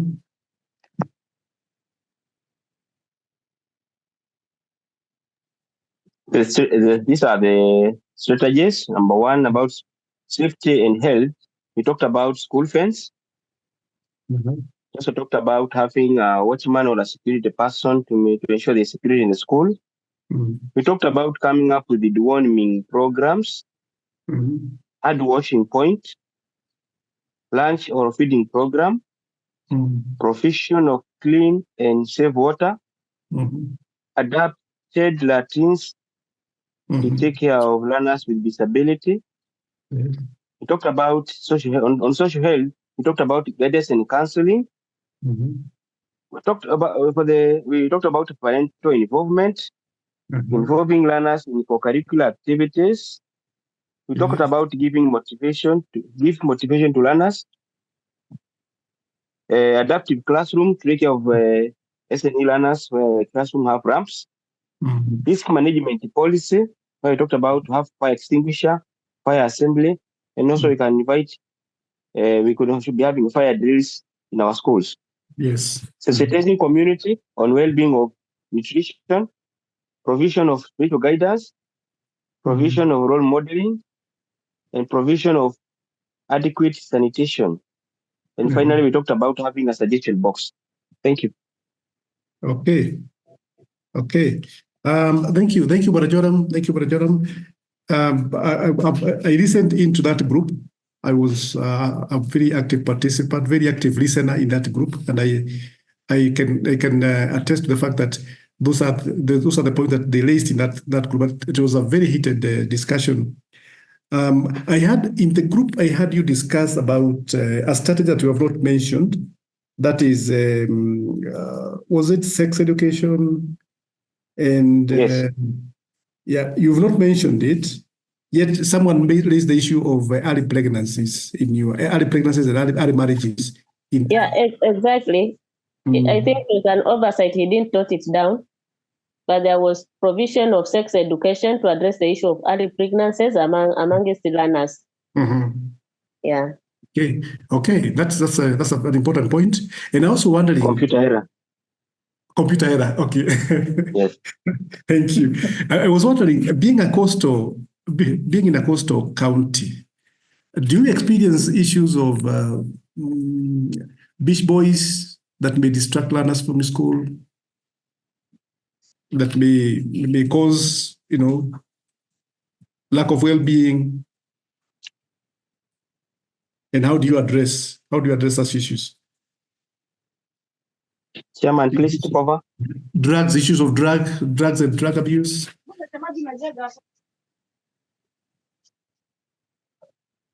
Yes, I can chip in.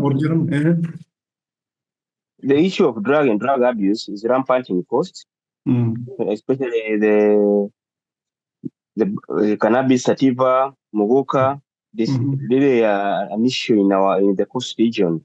And also about the beach boys. It is true there are some areas which is affecting the learners, but I would wish the chairlady also to give another point just to support me. Chairlady. On drug and substance abuse, most of our learners, even in the remote areas, it has really affected them. And normally we do guidance and counseling. We also sensitize their parents. We also invite role models to come and speak to them. We also have posters in our school compounds that sensitize the learners against abusing these drugs. Yeah, and also some open forums to the learners, especially in upper classes, at least from time to time, monthly, on a monthly basis. Okay. Yeah. Wow, that's very good. That's very good. Those are very good strategies, and very good practices that all of us can adapt and make use of, depending on our context. Remember, our situations are different. We come from different schools, and these schools have different contexts. And therefore, we apply those measures those strategies we are proposing as per our context, depending on the context we are operating in. I can see Salim's hand is up. Salim, you can unmute and hear your point. Well, I also happen to be a member of that group. Okay. One thing I wanted to add on is that we have had quite a number of interventions from other stakeholders through clubs and societies. Yes. Like we have an organization, Basic Needs, Basic Rights. We have gender-based violence. These ones have come to schools and I incorporated their programs to the teachers for the sake of improving the psychosocial aspect of the learners, to address also social issues like drug abuse early pregnancies and the like. So my appeal will be we look for sustainable activities that can keep these activities for long, even after the donors have withdrawn their support, because you'll note that they are very active at the time when the donors are present. Once they pull out, they also die a natural death. So that's my contribution, and I find it a very, very pregnant point. Very good, very good, Cassidy. I think it is very important to note that as leaders, we need to focus on sustainability. Sustainability. You have talked about a very important point. Sustainability, ensuring that these programs, once those who have initiated are off the stage, we can sustain those programs. Because we need to ensure that, for example, if it's a program to curb teenage pregnancy, how do we continue offering the same? How do we continue ensuring that our learners don't fall off, our girls don't fall off along the way, our boys don't take off to go and engage in other activities other than learning? How do we maintain them in school? How do we ensure that they transition to senior school eventually? So those should be our beacons. Those should be our guiding points. We should focus on that so that we ensure that they succeed. Thank you so much. Thank you so much. Any other person with a point? Lizik Sobra. I can see your mic is on. You want to speak? I'm preparing for another presentation. Oh, another presentation. Okay. Yes. Oh, you are testing the mic. Thank you. I understand. Yes. Okay. Josiah Wanje. My point that I want to add is apart from the watchman, they should also have visitors booked so that they can monitor the coming in and out of parents and other visitors to the school. Okay, maintaining a record of visitors who are getting into school and out of the school. Yeah, that's very good. That's very good. There are some of us who have gone a notch higher. Those who have resources, they have even established electronic biometric systems that monitor learners as they come in and as they go out. Of course, this depends on the resources that we have. So we can think in terms of that, a best practice that we can engage in, let alone as we advance in terms of our financial resources. And again, I need to ask you a question. What is the caliber of the guards that we employ? What's the caliber of the guards that we employ? Most of our schools do have very old wazees, and the ones who are manning the gates. Some of them have very poor public relations. Others don't even have the energy. You find a guard at the gate, supposedly they're supposed to be taking care of the security, and yet they are dozing at the gate.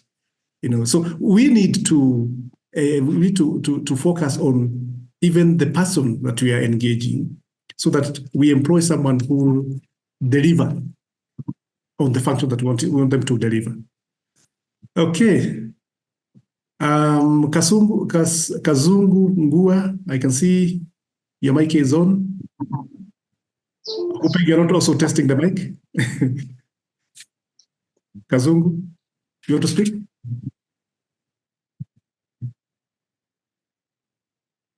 Okay. Salim, your mic is still on. You want to continue? Oh, sorry.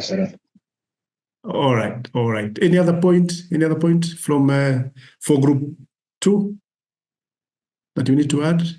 All right, Sawa. So we can move on. We have one group remaining. That is group number 3. Okay.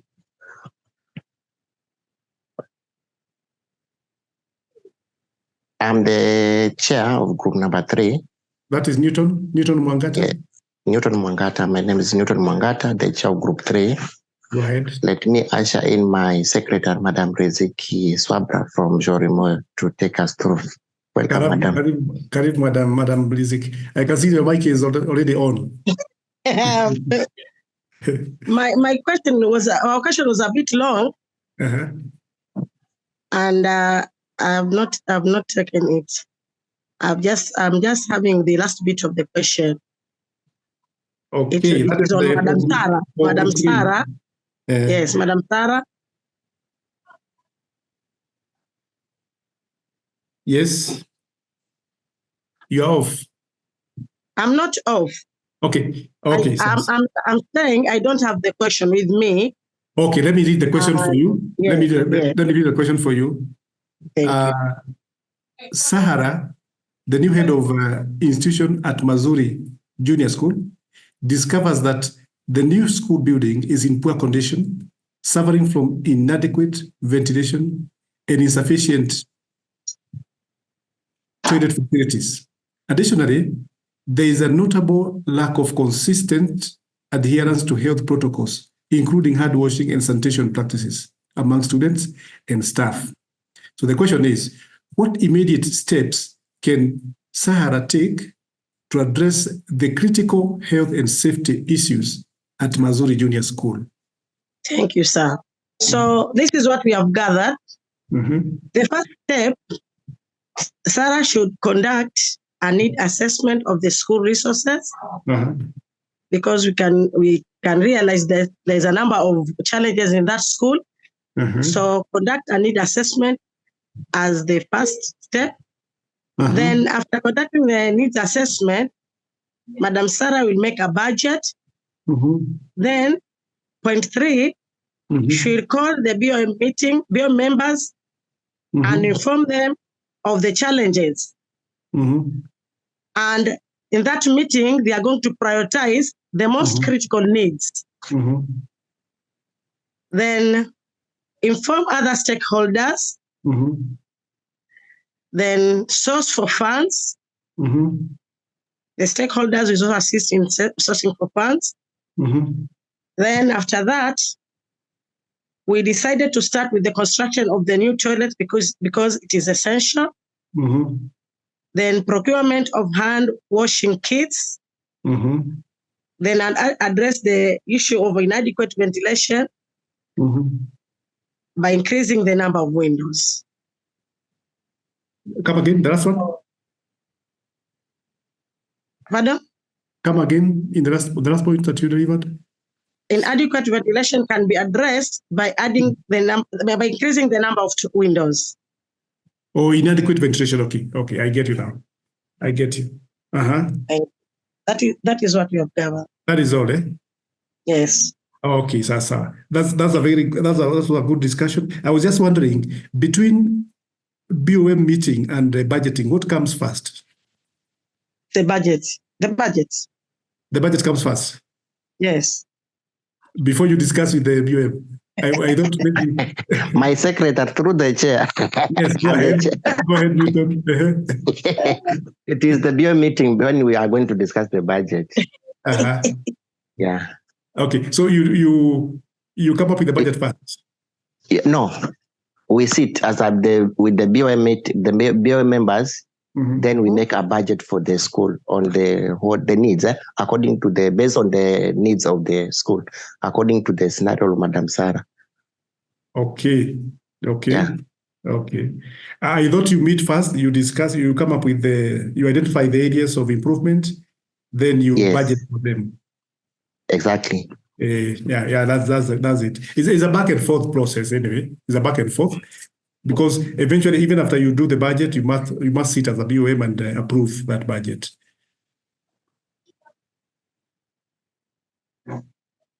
Okay.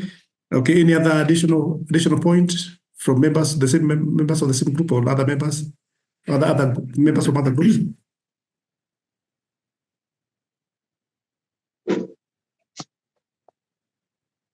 Okay. Yes. Lydia? Okay, I think the first step, they say they are going to do a need assessment. Need assessment.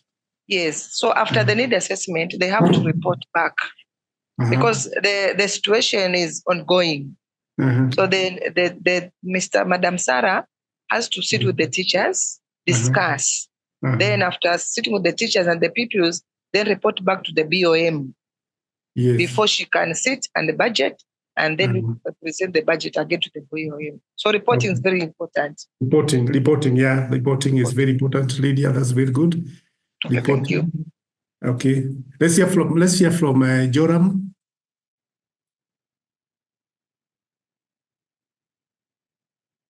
Joram.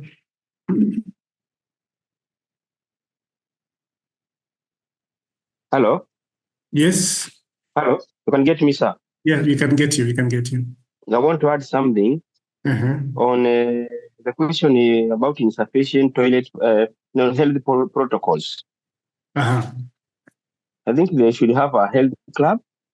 Health club. With the teacher in charge, yes. Whereby the learners will be able to be guided on what they are supposed to do. So they should come up. I wanted to add that point of health club. It's important to have a health club. Okay. Thank you. Thank you so much. Thank you so much. Thank you so much. As I want to invite Madam Eunice to say something. Sangatia, I just want to remind ourselves that we also do have the Ministry of Education, Health and Safety Manual, and maybe there's HY should endeavor to have some copies even in the staff room so that the school community can have a reference material. Likewise, it is also key to develop a learner-friendly school policy, which should be able now to guide the entire school community, the components which should be addressed. Thank you. Okay. Thank you so much. Thank you so much. I also want to appreciate the fact that you're also thinking in terms of how you take care of special needs. Even as you are discussing the strategies to take, I heard some of you talk about adapting the classrooms, adapting toilets, the physical structures, adapting them to cater for individuals with special needs, and that was very good. Those are very good thoughts. That's good practice, because as you have been taken through in other sessions, inclusivity is everything nowadays in policy and in practice. So we need to also think in terms of strategies that we can employ to enhance adaptation of our facilities, adaptation of our learning processes, and so on and so forth. I can see Msida Kibuni. Your mic is on. No. Okay. It is just, but I have nothing to say for now.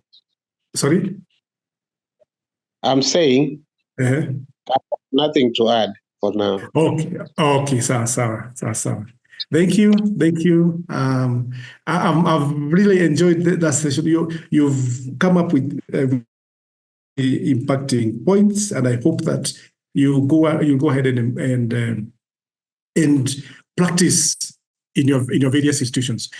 I have seen someone say that our mic is very nice this time round. This session has been very clear that they could not hear us there before in the first session. I'm so glad that we are now able to communicate and we're able to feel each other as we are discussing. I'm also feeling you. I can hear your audio. Your audios are very okay. It's not breaking, so that is very good. The session has been very nice. Now, I would like us first of all to appreciate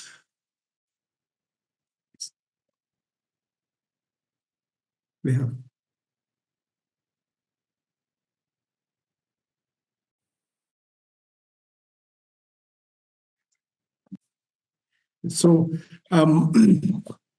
sorry for that. Well, I want us to appreciate ourselves. I want us to appreciate ourselves.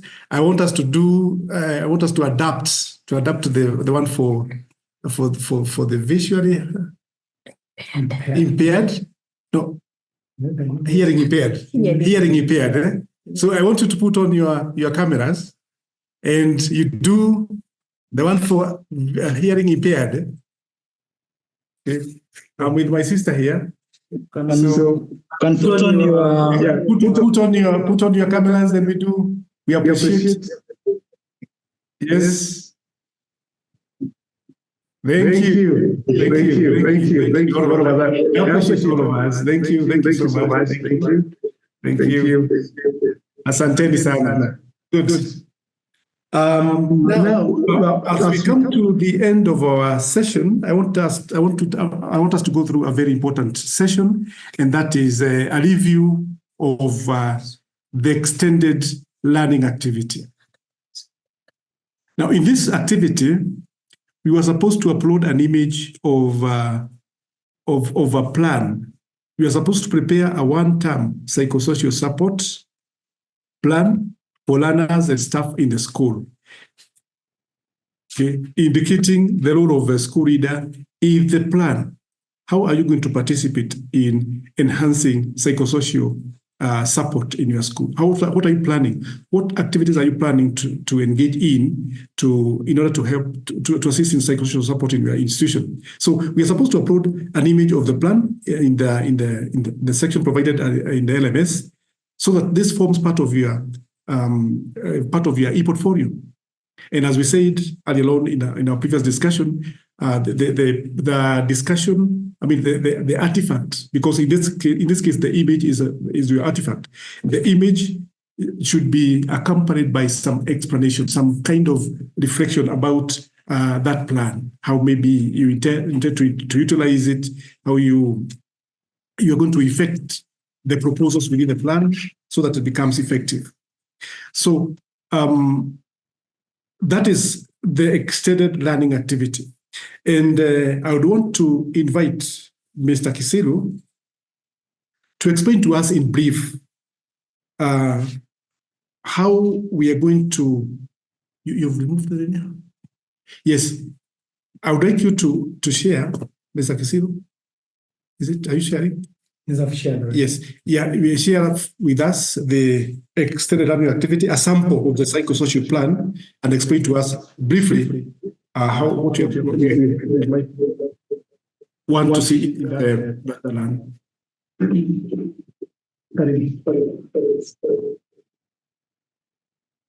So thank you so much, Simon.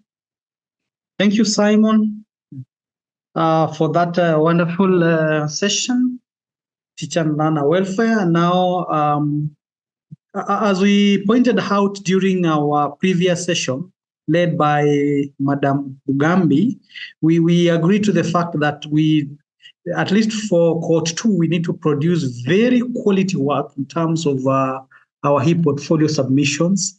And therefore, at this point, we feel that it is important that we guide you towards ensuring that the kind of work that you'll be submitting is going to be quality work. So we have decided as a team just to give you a sample as part of it, as a way of trying to assist you enrich your plan. And therefore, for the kind of plan that we expect you to develop, I have shared a table with 4 columns. And therefore, in each of those columns, I'll just discuss the first row and the second row. And then, of course, I'll expect that you map out this and possibly try and ensure that you revisit your work and come up with this kind of a document. So you are supposed to come up with a sample psychosocial plan that will help you actually support your teachers on various parameters. And when you look at the first column, I have indicated that you will indicate the week when that activity will be carried out. Then we have the area that you'll be looking at, or the theme or the topic that you'll be discussing. In this case, as a team, we have given you one of the areas as self-awareness and emotional intelligence. So in this psychosocial support plan, we are required to have an objective. Why are you out to undertake the activity or the area or the kind of support that is there? There must be a reason for that. So we want to see the objective for that activity. And just to give you an example of self-awareness and emotional intelligence, the objective in this case would be like to enhance self-understanding and emotional management. Then now, under this objective, we have quite a set of activities that we shall expect you to carry during that particular session. And one of them would be like to the teachers, of course, allow the teacher to introduce the topic. The teacher will introduce the thematic area on self-awareness and emotional intelligence. And of course, now train learners on daily journaling. Then of course, the learners will be able to identify and write down their journals, personal strength and growth areas. So ideally, what we are saying is that in each of the areas that you shall identify, in each of the weeks in your plan, we expect to see an objective and the set of activities that are to be carried out. So for us, we thought at this point, as we even try to wind up on this particular unit, we felt it is important that we try to share with you in a nutshell what is expected of you, so that as you try to revise and resubmit your e-portfolio task for this particular unit, then you can do it in a very objective way. So it's my belief that if you have not done this, then this is something that can help you revisit your work, and then you help. This will go a long way in help you submit some quality work.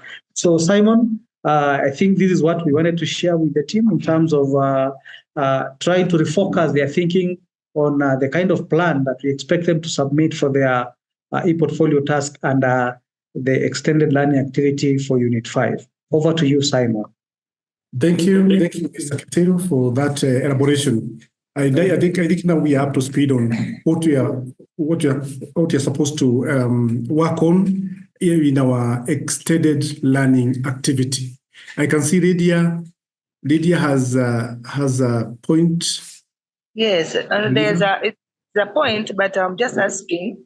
Go ahead. Because the question was including the role of the school teacher in the plan. So where do we include the role? Repeat, Lydia. I was asking because the question was reading. After you do the one-term plan, you include the role of the school leader in that plan. So according to this, there's maybe he can explain where do we put the role of the school leader. For example, in the last column on the activities, we need to see the school leader coming out on their role. For instance, if it's self-awareness and emotional intelligence, and maybe the head teacher to identify, on the thematic area on self-awareness and emotional intelligence. So when it comes to activity, we may want to capture, for example, the head teacher's role.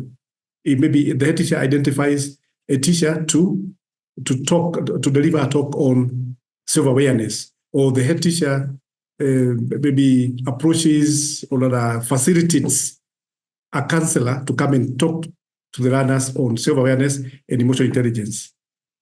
Or the head teacher, maybe you are talking about financial. Yes.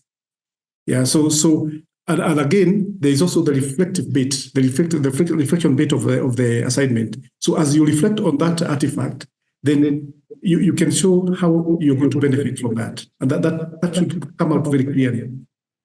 Okay. At the same time, you can also indicate how you're going to facilitate those activities. So as we elaborate on how you're going to facilitate those activities, you're going to bring out very clearly the role that you're going to play in facilitating welfare of your learners and your staff in your institution. Okay. Joram? Okay, thank you, sir. I was suggesting that because you don't know what we did, whether we did the right thing, Mr. Kula could be inbox us, or maybe you are on the right track, or you didn't do the right what you were supposed to do. I think it would be assist us so that you can know maybe I did on the right track, or I think the first one on the one we are talking about most of us going to out the what we are supposed to realize. But for after the second training, and now they have been done, my simple request is, and maybe guiding what we have done, maybe you inbox to me on the right track or you change something. Thank you. Okay. Aquila is listening in. Actually, we're in the same room. He's listening in, and I think you do exactly that. He will support you. Thank you. In the best way possible. Thank you. Okay. Any other? Mr. Kisim? So thank you, Simon. So as part of ensuring that the role of the school leader comes out well in the PSS that you'll be coming up, this will come out indirectly in the way you will reflect about the PSS. So remember, in the plan, there will be a set of course, areas to be discussed, and therefore even the very fact that the school leader will be able to come up with the areas that are to be actually be discussed or to be a part of the PSP, then during the reflection of this particular artifact, you can come out clearly to explain what the school leader was able to do as part of coming up with that plan. And you realize that this will appear in terms of course, setting time for this, because when you look at that format of the PSP, then you realize that we have allocated time. We have been able to identify the thematic area or the topic of discussion. Then the school leader will go a mile also to identify a teacher who will actually dispense of the plan and this. That can only come out, and the reason why we put out that clause on indicating the role of the school leader in the plan is to help you actually not forget about the reflective practice. So as school leaders or Team KILIFI, the idea here is still to request that we ensure that at every point we are giving out an artifact, then we are clearly also trying to reflect on that or to reflect on what it is about so that it helps now the person assessing your work link, of course, what you are doing with practice. So I think that is the intention of even trying to unpack this in a more elaborate manner so that you are able to execute the assignment as earlier requested. So over to you, Simon. Thank you. Thank you. Thank you. Thank you, Martin. In terms of wellness, I also want to add something small. If we are done with the accelerated learning activity. Okay, Newton, I can see Newton's hand is up. Okay, Newton. I have a concern. Maybe being a plan, can you maybe add a column of estimated budget? Estimated budget. That's okay. Yes. That's okay. It's a resource. Yeah, so that's okay. Because you also need to show how you're going to facilitate that. Yeah, that's okay. You can enrich. You can enrich. That is just as suggested. Are we together, Newton? That's just a suggested template, but you can enhance it. We are not gagging. We are not gagging your creativity. You can, thank you, sir. Yeah, you can extend your creativity beyond that table. Thank you, sir. Yes. Thank you. Thank you. I also wanted to mention, as we come to a close, that Kemi has started a 2-year diploma in guidance and counseling. So if you would want to enhance the capacity of your teachers, you can support, or yourself, you can support them to join that program. It's a 2-year program. You can go to our website and capture the details of the program. Otherwise, we want to have a group photo. Before the group photo, Madam Eunice has a word for you. Okay, thank you. So far, so good. My parting shot asking myself, we have spoken about teachers, learners, support staff members, psychosocial support.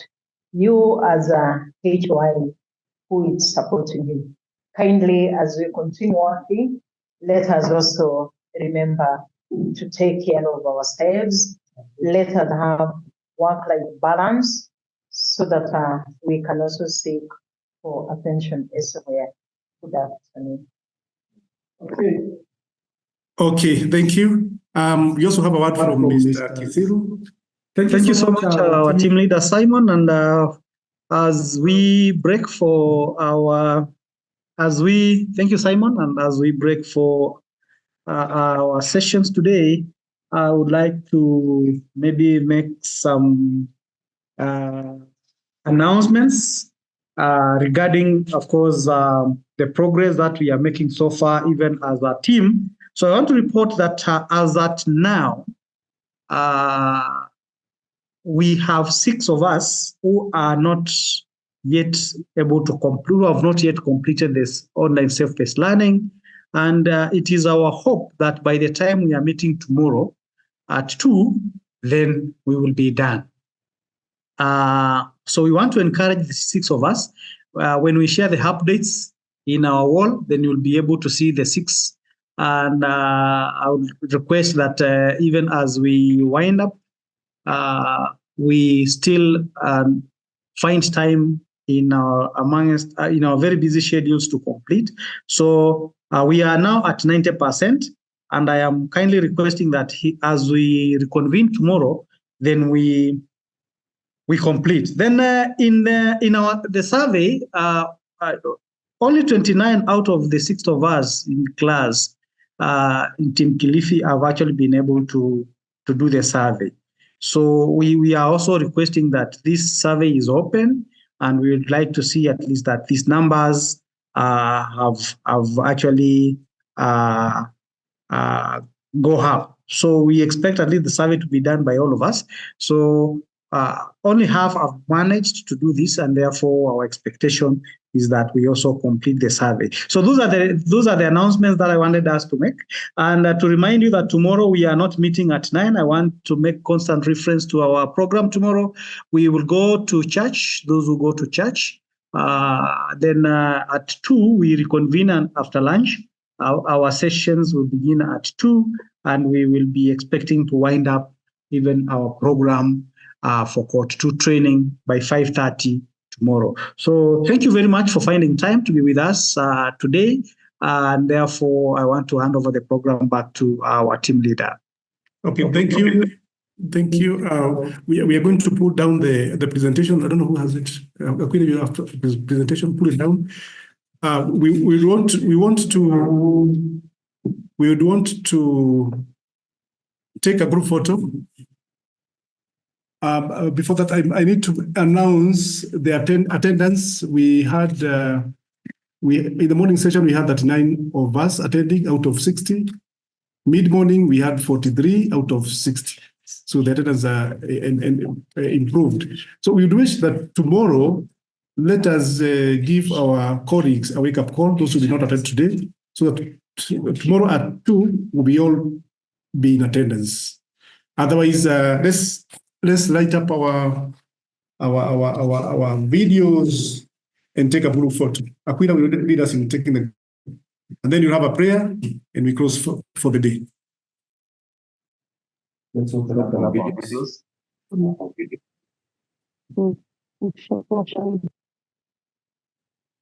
Really open up the video. Smile. Yes, wellness. Say wellness. You can unmute them at this point. Yes.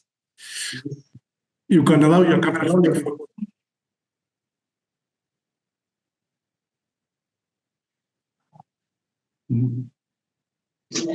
Have you seen mine, Rizik?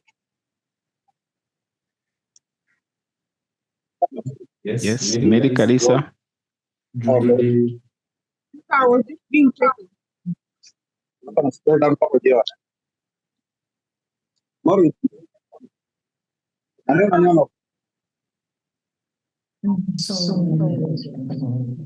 Okay.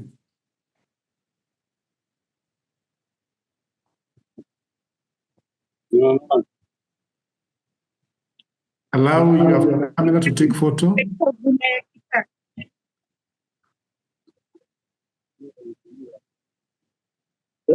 Thank you. Smile for the cameras.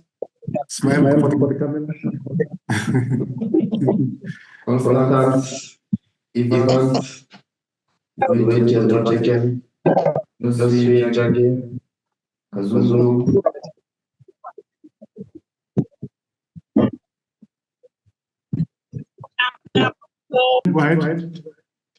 Wacha tuombe. Tunakushukuru Mungu wetu na Baba yetu kwa wema wako na uaminifu wako. Asante hata ni kwa ajili ya kila mmoja ambayo umemwezesha kuwa katika session hii. Asante ni kwa ajili ya facilitators wetu wote. Asante ni kwa ajili ya yote ambayo Baba tumeyasoma. Tunaregesha sifa na shukrani kwako. Zaidi Baba, tunaomba ukatutie nguvu hata katika assignments zote ambazo ziko mbele yetu. Wale ambao hawajamaliza, endelea kuwaongoza, kawape hekima na maarifa wakamalize kwa wakati mzuri. Na pia nendo kaweze kutuweka salama, wengine wanasafiri, katupe safari za amani. Na kesho tutakapokutana hapa tena kwa another session, tutakuliinua na kulitukuza jina lako. Kwa jina safi la Mwana Yesu Kristo tumeomba. Amen. Amen. See you guys tomorrow. Same at 2. Lunch break. Bye. Madam, Bye. See you. Thank you so much. Lunch. Thank you. Enjoy your lunch. Bye. Bye-bye. Bye-bye. Bye-bye. Enjoy your lunch. See you. And good afternoon. Tomorrow. Kesho mapema. You too.